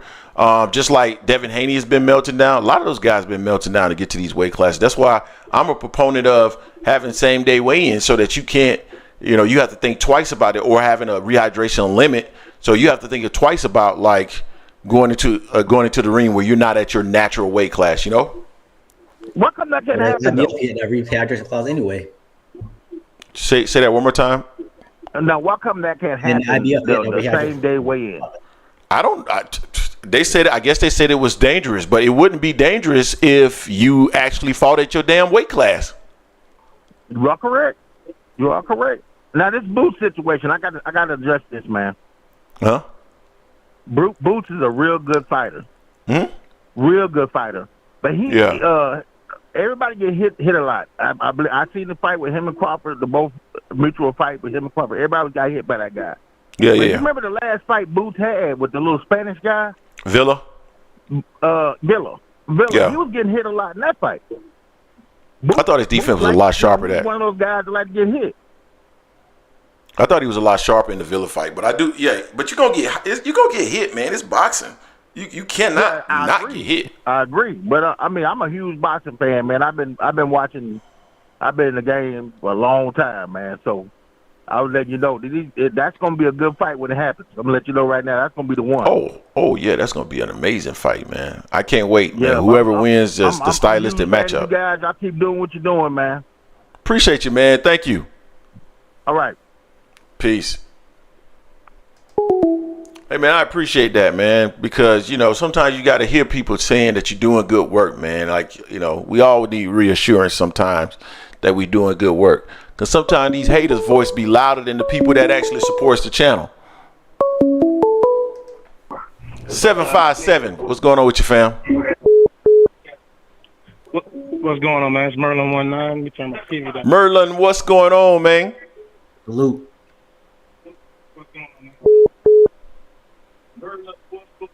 Can you hear us? Yeah, I can hear you, man. What's going on? How you feeling? Doing good, man. How are you?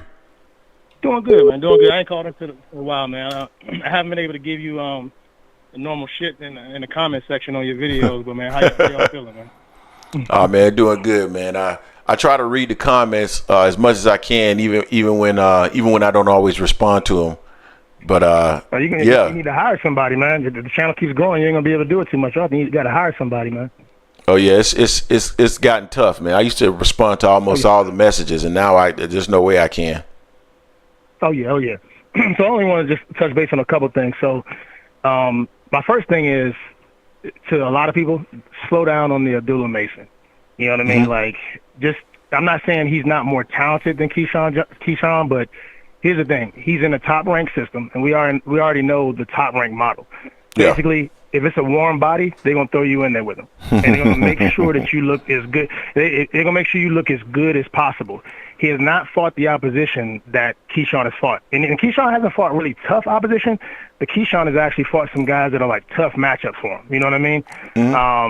And he's just not as flashy as Abdullah. And I'm not saying Keyshawn is definitely better, but I don't think it's hard to make an assessment on where they are. You know what I mean? Abdullah Mason's still at a point where he's just fighting guys to just get them out of there. He's doing his job, but I think we should just slow down just a little bit on that. Now, Keyshawn he's tough. You know what I mean? It's one of those things, I've actually seen him, spar and work out in person. He's actually a lot better than a lot of people think he is. You know what I mean? Okay. I would just say just have a little, I'm always going to be the person to give a little bit of levity to that or whatever. Yeah. And another thing I want to say too, as far as like Bud, here's the thing, I have a lot of respect for Bud. I've always liked Bud, you know what I mean, as a fighter. You know what I mean? I boxed for a long time, so I have a lot of respect for fighters, even if I don't really like them. Now, as far as how Bud has moved his career and how he moves, I think Bud kind of backed himself into a corner when he re-signed with Top Rank twice. Yep. he kind of put himself in a position where he kind of had to be like a villain role and just kind of, and he kind of leaned into it because he always was kind of on the outside looking in. And I'm going to be perfectly honest with you. A lot of people didn't really want to fight Bud. So that's one thing people that don't like Bud don't really want to talk about. People aren't lining up to get in the ring with the dude. You know what I mean? Yeah. Like, and I'm just going to be real with people that have, you know, I'm from like the D.C. area, so DeMarcus Corley, you know, Too Sharp Johnson. Bud is a mean dude. He's a nasty. He's a dog. You know what I'm saying? Like he's not cut like a lot of fighters, and that's saying something because fighters have a different mentality no matter what. Terence Crawford is different. You know what I mean? Like he's not just a world class athlete, but he's actually a mean dude. You know what I mean? In the ring, you pretty much got to kill him if you're gonna beat him. And I say that to say this: for people who want to downplay his accomplishments, I get it. You know what I mean? I wish that he had fought a lot of better opposition. And but as far as the whole, you know how to pick him, I mean, Gervonta Davis. I have a lot of respect for Gervonta, but he's literally following the Mayweather model to the T. You know what I mean? He's fighting people exactly when he needs to fight them. That's why with the Lomachenko thing, I think Lomachenko is just playing a little bit of hardball. Because obviously Lomachenko wanted to get Gervonta a couple years ago. That would have been a good window for Lomachenko. Now it's not very favorable for Lomachenko to fight Gervonta from a matchup standpoint. But let's not forget that. I mean, I'm not saying that Gervonta avoided Lomachenko, but when he was under Floyd was not going to let him get in the ring with Lomachenko when Lomachenko was like, I think about maybe 5 or 6 fights ago. You know what I mean? So that's something to take in consideration. Like, if you have the leverage, you're going to pick your fights wisely. You know what I mean? Terence is going to get in the ring with a guy who's physically strong. He wants to test himself at the weight.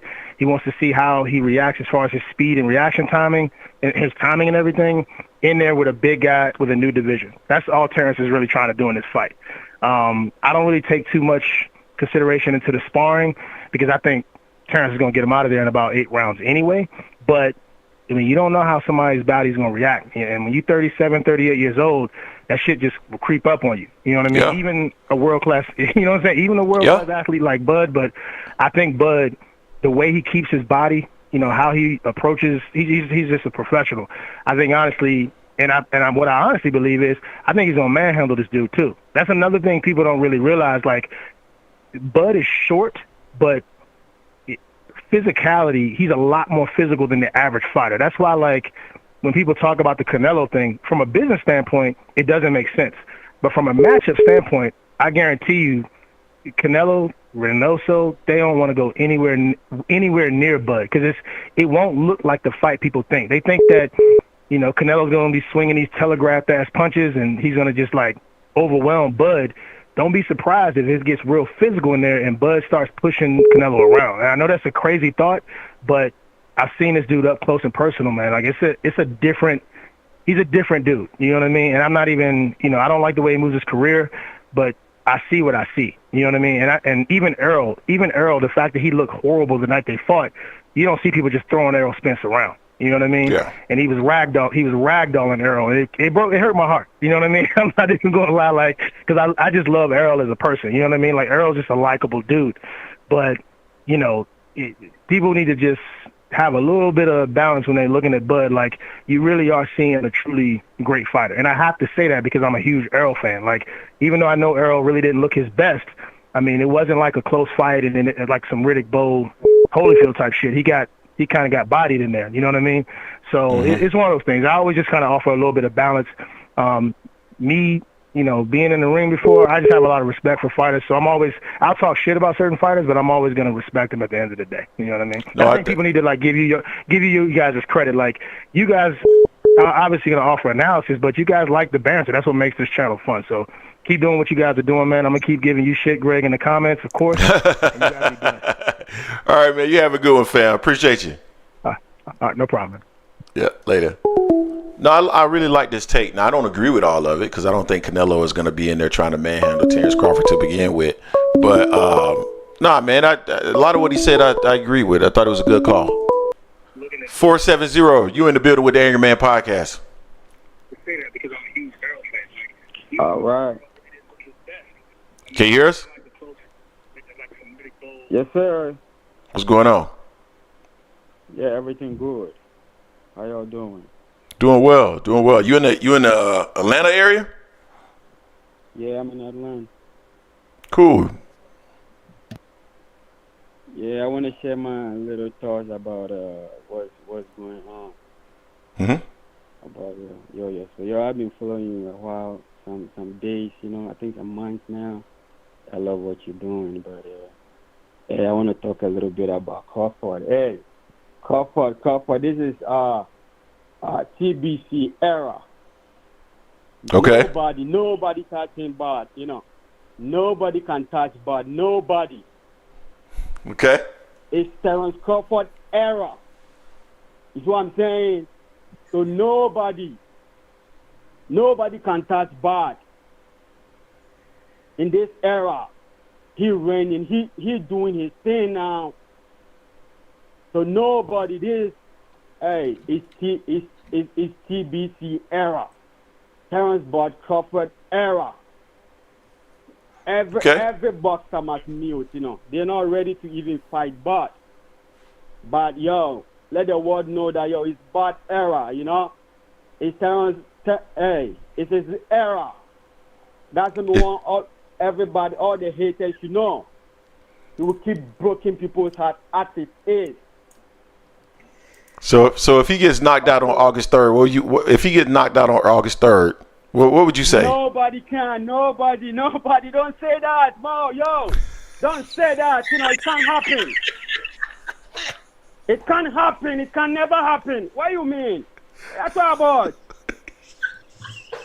Who gonna knock who? So Terence Crawford can't be beat. Nobody. Hear me? I said nobody. Terence Bud Crawford era. TBC. Okay. That's cool. Yeah, nobody touching Bud. I'm telling you. Nobody can touch Bud. Hey. It's TBC era. It might be. It might be his era, but I'm just saying. Hey. So he can't be beat at all. Hey.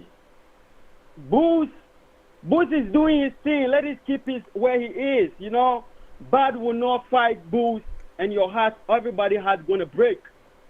Like the way he break people's hearts for beating Spence. So let me ask you, he's not fighting Booth because I get what you're saying. So let me ask you this question though. So he wants to fight Canelo. And there's been a lot of arguments about Jerron Ennis needing to go up and prove himself at 154. As a matter of fact, it was the trainer of Terence Crawford, Bernie the Boxer, who stated that. What if Terence Crawford needed to move up to 168 and prove himself first by fighting David Benavidez? Do you think he beat David Benavidez too? Why not? Who is Benny? Who is that man too? So he's nobody. He beating Benavidez or whoever. But he's beating Benavidez if Benavidez is ready. If Benavidez is ready, you think Benavidez can be beat? I think he beats Crawford. He can beat who? I think Benavidez will beat Crawford. That's what you think. So keep that thinking in your mind, but not with Bud. You thinking, keep it. That is for you. Yeah, very necessary. But don't think that for Bud. When it's time for we to fight Benavidez, know that we can't sleep. We fighting him straight up. We fighting him straight up. Okay. I think that's a tough fight. That's what he's essentially saying. Like Bud beats anybody. So you think he goes? So what's his ceiling? Like what's his limit? Fight for Bud. I'm saying nobody is tough fight like the way you thinking. There's nobody tough for Bud. Nobody is tough for Bud. Nobody can be tough for Bud. So you don't think that's your mind? That's your thinking. Okay. Bud have been beating more big aspires in those era, man. 200 pounds and things, Bud beating, knocking them out cold. Same way, Boost too. Yeah, they've been beating big people. Bad walking 160, 162, 160 something. After him and the Spence, they were walking like 163, 160 something. Mm-hmm. Oh, yeah, that's the way they weight class. But yes, they all keep training now. Yo, they feel like Bad should have even been the high weight class. But the way the system go, they're trying to drain themselves and be where they're supposed to be. Yeah. So Bad say he move up 54. He want to fight the best. Who is the best over there? The one the best. You people should bring him now. Bring them out. Who? Bring them out. Everybody that's ready, bring them out. Push their names up. We are in 54 now. Who is ready for that? With DEAD, with DEAD, everybody in that 54 era. This is TBC era. This is TBC era. Okay. Keep all it right. straight up. TBC era. Nobody touching Bad forever until he said, "I'm done." Okay. Don't so he can go to age be in your mind. Keep Bad is working very energetic. So the age don't matter either. So he's about to be 37 soon, but you're saying that don't matter either. Yep. Forget you. That is what you think. No, the strength over there is more than the age you people comparing to. Like, someone is 25, so you think he's strong for what? No. Very clean body working over there. Just watch it, Don't use your mind to judge something because you're thinking about age. Mayweather beat Canelo while he was while he was 22 or 23. How old was Mayweather? Mayweather was 36. Nobody touching Mayweather. Nobody can touch Mayweather. It's aside. It's era. Done. Now it's TBC era. Same way nobody touching Bad. Forever. Okay. Anything else you want to share with the people? Come again. I say, is there anything else you want to share with the people? Yeah. I wanna shout out to everybody on the in the chat, and shout out to Azuma Nelson, Mm-hmm. Yeah. All right. Cool. Greetings yesterday. Yesterday was his birthday. I want to send greetings and strength to Azuma Nelson and Ikote, whoever they are. I wish them more strength. Hey, everybody, more blessing and more strength in the chat. More strength. Keep it. Bless. I appreciate you for calling, man. Thank you. Yeah, thank you too. Later. Man, that was an interesting call right there. I think we had a couple of super chats, so let me address those first, and then we'll address the caller. Merlone, $2. Appreciate you, fam. Sound like he yelling through a pillow. Was there something else? Oh, Creole the Traveler, $5. Keep up the good work. Appreciate you, fam. And then Israel Bound, $2. That's Bud on the phone. Hey man, that was one of the more entertaining callers right there, boy. That was funny. I'm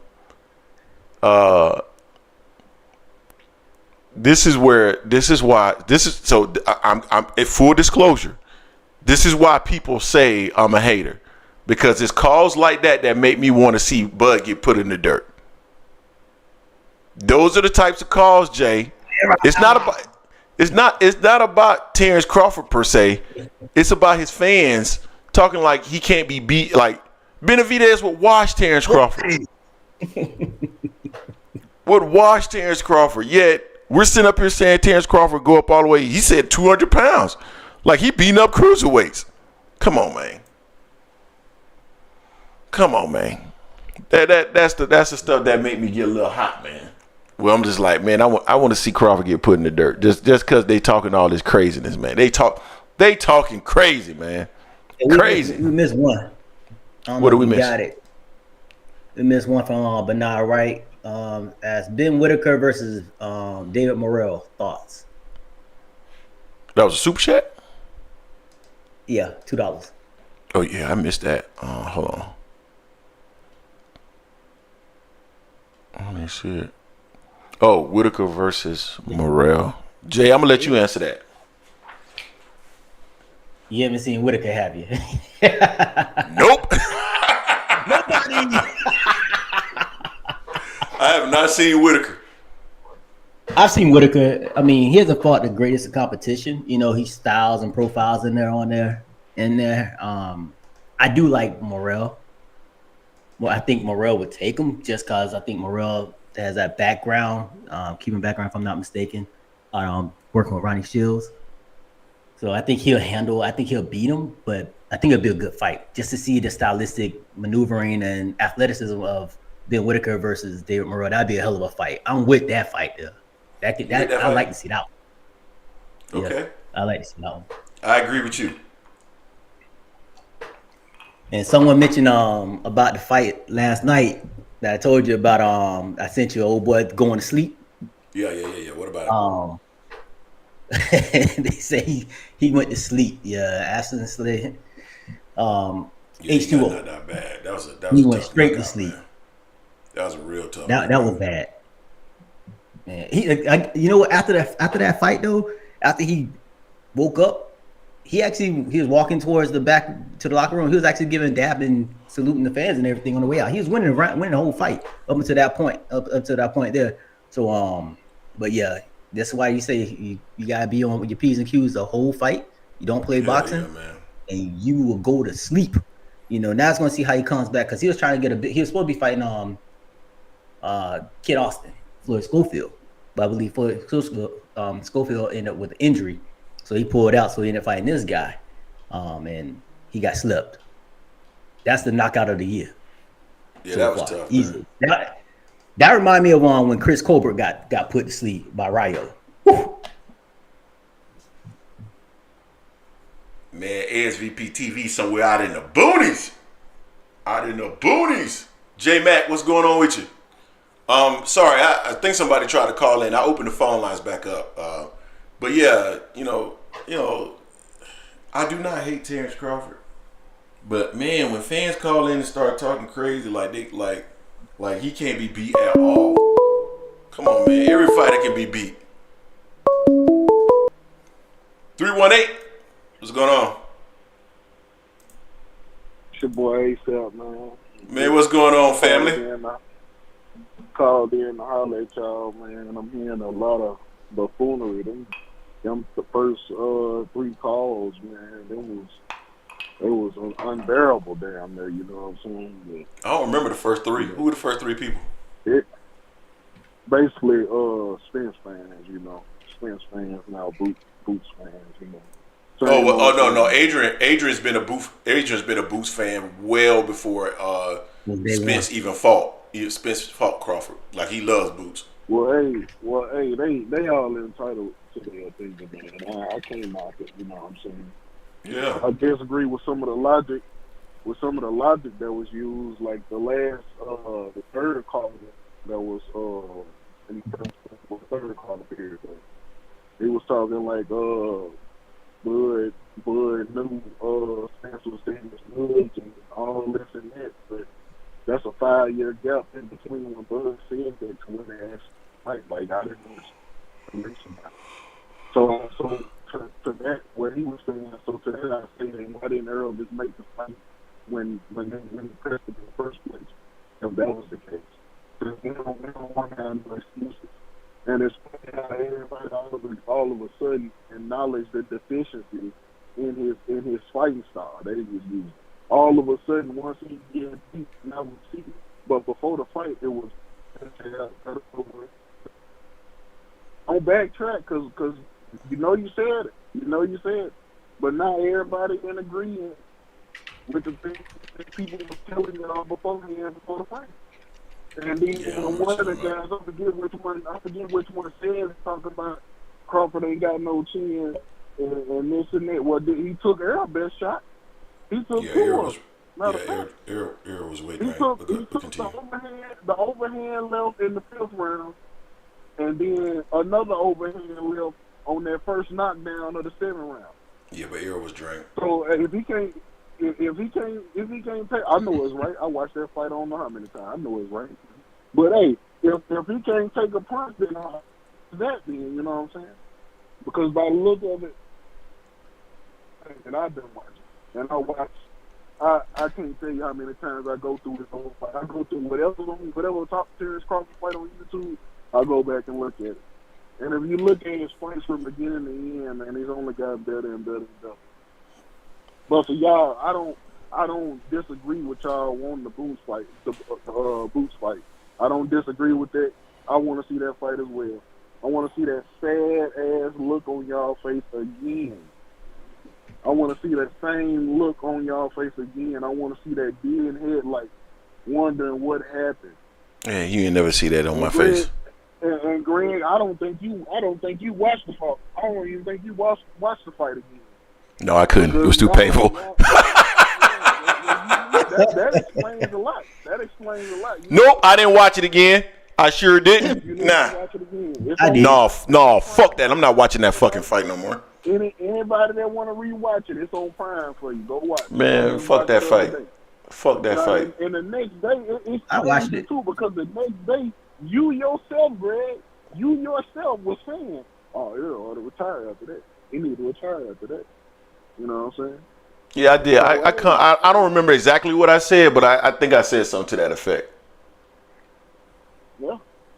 I just want you to go back and witness greatness a second time. I'm not going back and witnessing shit. As long as I'm here, I'm never gonna let none of you ninjas forget it. I don't care if you ever let me forget it. So let me ask you a question. If Terence Crawford gets knocked out on August 3rd, then that means that I'm okay to never let you forget it, right? What is with you asking for hypotheticals? Just stick to your pick. You said Madrimov. I'm just asking you a question. I'm sticking to my pick. Madrimov is 6. Nah, it ain't gonna probably end up well for me, but fuck it. I'm staying with Madrimov. I'm gonna say great fight Madrimov, and I say running back. Yep. That's perfectly fine. That's perfectly fine. But before all you get the chance to say that, you gonna hear this. Celebrate good times. Come on. Oh yeah, that's what you gonna hear. But you know what's sad about it? You ain't gonna never get to play it. If I play it though, boy. If I play it, I know you gonna be crying. Once he beat the brakes off of Madrimov, we going up to 68. Man, y'all ain't getting the golden shit. You ain't getting the golden nothing. You ain't getting nothing. Let me put it out there for all the Benavidez lovers. For everybody that want Benavidez to get the fight, I'm with you. I wanted Benavidez to get that fight. I'm not against that, you know. What's best for boxing is best for everybody, you know. But Canelo, he don't seem like he want to fight Benavidez. He don't want to fight Crawford either. Who would you rather spend your $80 to watch? Berlanga. You want to see him fight Berlanga? Yep. That's what you want to see? Over Crawford? Yes. Mandatory with Floyd? Yep. Come on now. I want to see him fight anybody other than Crawford. Because you know Terence Crawford gonna tax that ass. No, I just want to hear you. I just want to hear you cry about how Canelo ducking him. Jason, you the logical one on paper. Is that a 50-50 fight, or do you somewhat favor Canelo in that fight? Because Jason, you can think, you know what I'm saying. You gotta have. For which one? Man, boy, you boy, hold on. You a trolling bastard, ain't you? Boy, you a trolling bastard. Yeah, I got to. Go ahead, Jay. Oh, you said it's a 50-50 with Berlanga and Canelo? No, you talking about Crawford. With Bud and Canelo. Don't you think that's a tougher fight? It's a close fight, but I think skill-wise, I got Bud on it as far as I do too. But in a fight, I think it's too much for Bud to overcome with Canelo. Cause Canelo ain't no lame duck, you know, at 168. Correct. Like Canelo does a lot of stuff where if Crawford is trying to counter Canelo, Canelo also does a lot of countering. And if Canelo punches in between those punches, I think he can put Crawford ass down. So yeah, I mean it is what it is, man. You know, I just don't. For me personally, I just don't want the fans to get the satisfaction of. I want Crawford to get the fight so he can make the money, so he can have generational wealth. But then I want his fans to be crying like babies. So I don't. That's the reason why I don't want him to get the fight. I'm still bitter on the Benavidez. That's what I'm pissed off about. I can't stand Canelo. Can't stand Canelo for the way he's moving. I ain't gonna lie though. The best bet for Benavidez would have been to go the IBF route, but we know he can't go that route because we know he's dehydrated more than 10 times. So I'm saying, that would have been either go that route or the WBO, because the WBC clearly loves Canelo Alvarez. They all love Canelo though. That they get, you know what I'm saying? But the WBC, I think that's like the PBC. That's their favorite belt, I guess. But he would have.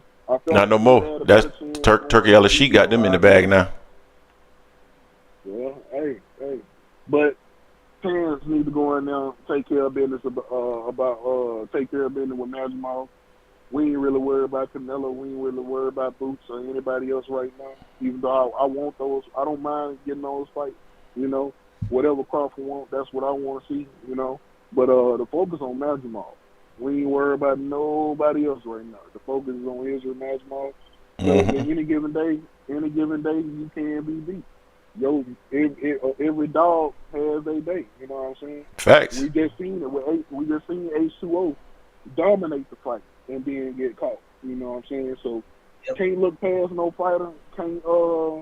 You can't underestimate anybody. You know what I'm saying? So because we done seen a lot of upsets lately, but yeah, man, we just gonna take it one fight at a time, and hopefully we end up with Canelo in the end of it and ride up in the sunset. But yeah, man, that's my call, and I'm gonna holler at y'all, man. Appreciate you, fam. Holler back. All right.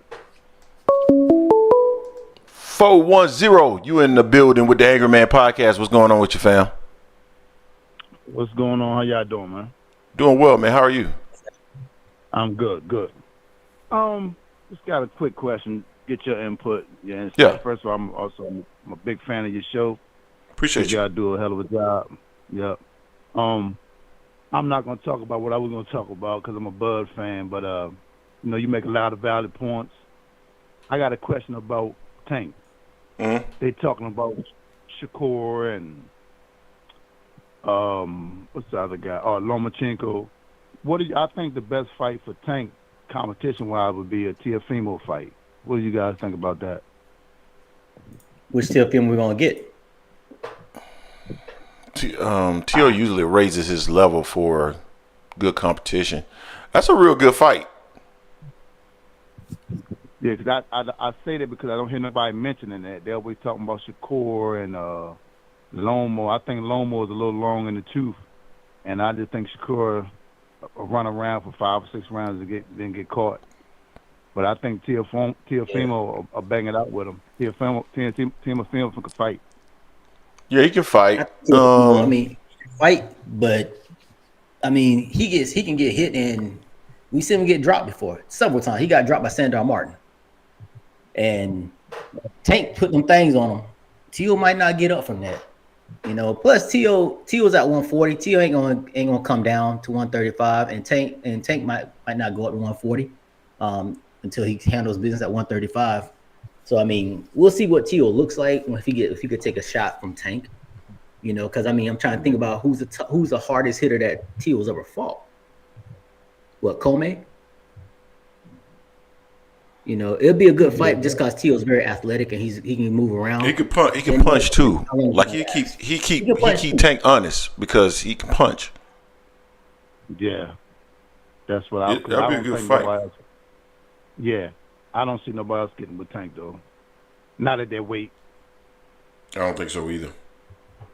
Yeah. Not at 135. I appreciate y'all, man. Appreciate you, fam. Have a blessed Sunday. Appreciate you. Same to you, fam. Later. All right, man. I'm gonna shut down the phone lines for right now. Huh? Teo can punch. He's athletic and can punch, but I don't know. Teo get a little wild in there. It'll be interesting. It'll be an interesting fight. It'll be interesting. It would be an absolutely interesting fight, for sure.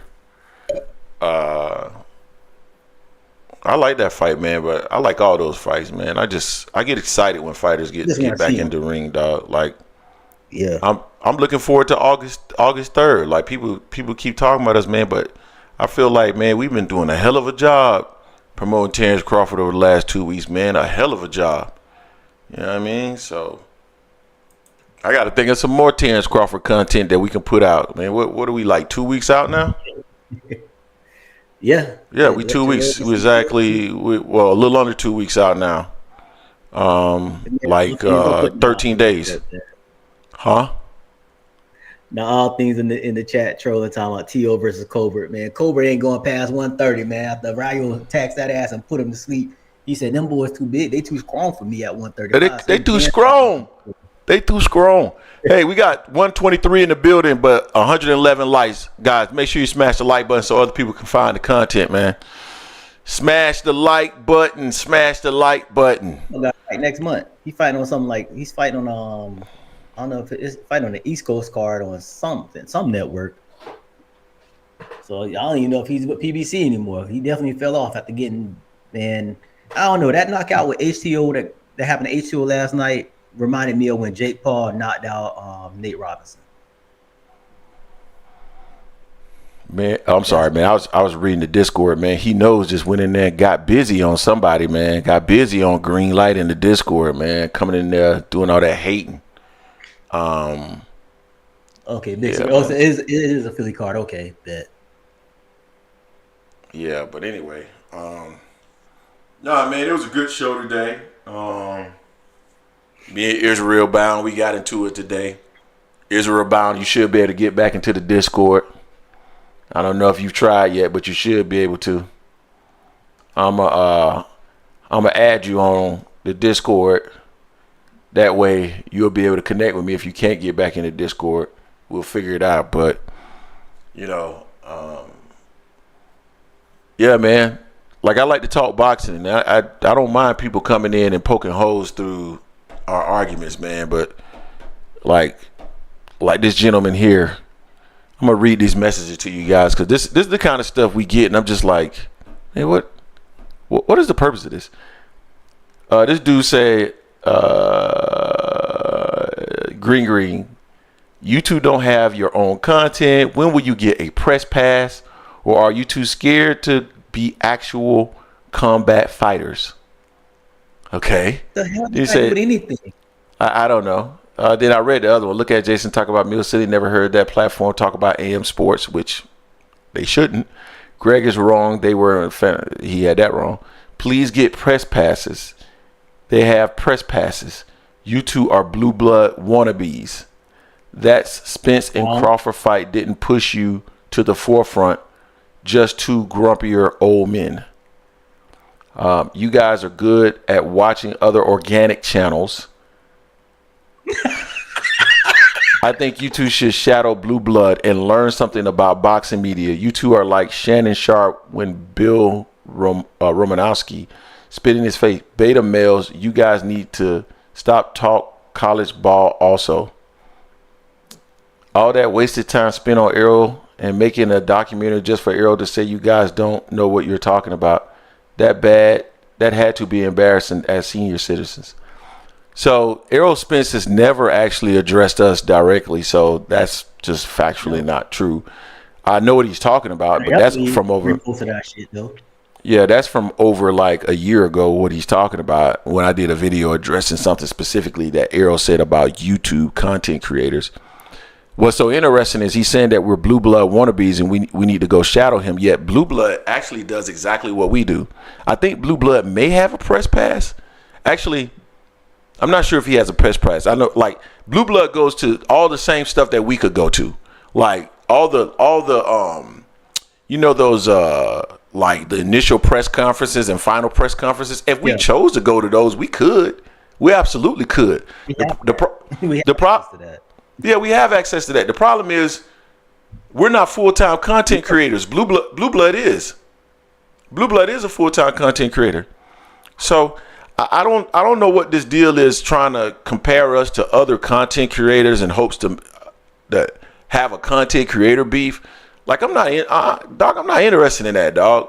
I'm not. Like, you're not gonna get me on here beefing with content creators, man. So Green Light and everybody else that's been in the chat over the last few weeks trying to get us to go at Fanon or try to get us to go at somebody else, please stop. We don't have any interest in that. But not only that, Greg, it's like if there's an interview out there, fighters are on another platform and it comes up and we catch it and we mention that platform, because you've never heard of it, that's you suck. You're not a real boxing fan, because if you want to find content and see the interview, you go wherever the interview is at, regardless of whoever the content creator is. We don't care about that. We're not about the content creator beef. That's lame to us. That's not what we're here for. Yep. You're saying we're not organic? Man, kick rocks. Our content is our opinions. And we did documentaries that nobody else has done. So, like the comment, I don't know why we have so many people that come and do this, man. It's just surprising to me. But I do thank everybody that like supports the channel, man. Sometimes y'all agree with what we're saying, sometimes you don't. That's fine. I would say 90% of you have reasonable arguments for what you're saying, even though I try to pretend that they're the stupidest arguments on the planet, and some of them are. No, at least you have an argument that's reasonable, right? And you're not just in people's chats and stuff like that in their discourse just to troll. But I'm not gonna kick the guy to Discord. I'm just not gonna respond to him. If you're saying something that feels like trolling, I'm just not gonna respond to you anymore. Yeah, and people in our chat, people in the chat in the Discord, we appreciate y'all for handling the business, speaking for us lots of times, because y'all see what this platform is for. It's for us and y'all, for a boxing community. That's what it's for. It's for a boxing community. That's what we enjoy doing this shit because of y'all. Y'all keep us going. That's what it's for. Everybody gets a chance to talk. Don't try to discredit us though. Don't discredit us and try to say we taking other people's shit, because that's far from the truth. Man, everybody reacts to somebody else's content. Like I see, like FS1, Chris Broussard, and what's the other gentleman's name? I can't think of his name right now, but Rob Parker. Those gentlemen, all they do is their takes are based off of stuff, other people's interviews and podcasts. Like, this is the what makes the show organic is because it's a take show. You're giving a take. You're giving a take. That's what makes it organic. My thought process is the content. Jason, your thought process is the content. So, and we've had people on for interviews. Now, it's hard to get certain people on for interviews, man, and certain people can block you from getting interviews if they deem that you did something that they don't like. But it is what it is. 499 ASVP TV, block out the noise and keep doing what y'all doing. Appreciate you, fam. Appreciate that. Hey, drop the Discord again, Greg. Looks like Prince. Let me get it here real quick. But yeah, I be chill, but when people try to discredit us and try to say that we capping or we try to steal somebody's content, nah. We both got full-time jobs, and the time we take to do this shit, No, it takes some time to do it for sure. Like it take this man. Being a content creator, when we first started it, that was SMG Digital that said that. Hayes Eastwood TV, literally, like that was really a name that I just came up with, and we just ran with it so that we can start. And yeah, it's time consuming, man. To have a successful, we are at 16,822 subscribers. So we got to be doing something right. So anyway, Big Supreme up in the bit. I see you, Big Supreme. Again, shout out to everybody that supported the channel today. We appreciate y'all. I had some technical difficulties. I was working on some stuff, trying to figure out some automation stuff, and it didn't quite work right, so I had to switch back to what I was more accustomed to using. But appreciate all y'all and appreciate y'all support on the channel. We'll see you in the Discord. We'll see you this week on videos. And until next time, peace. Peace.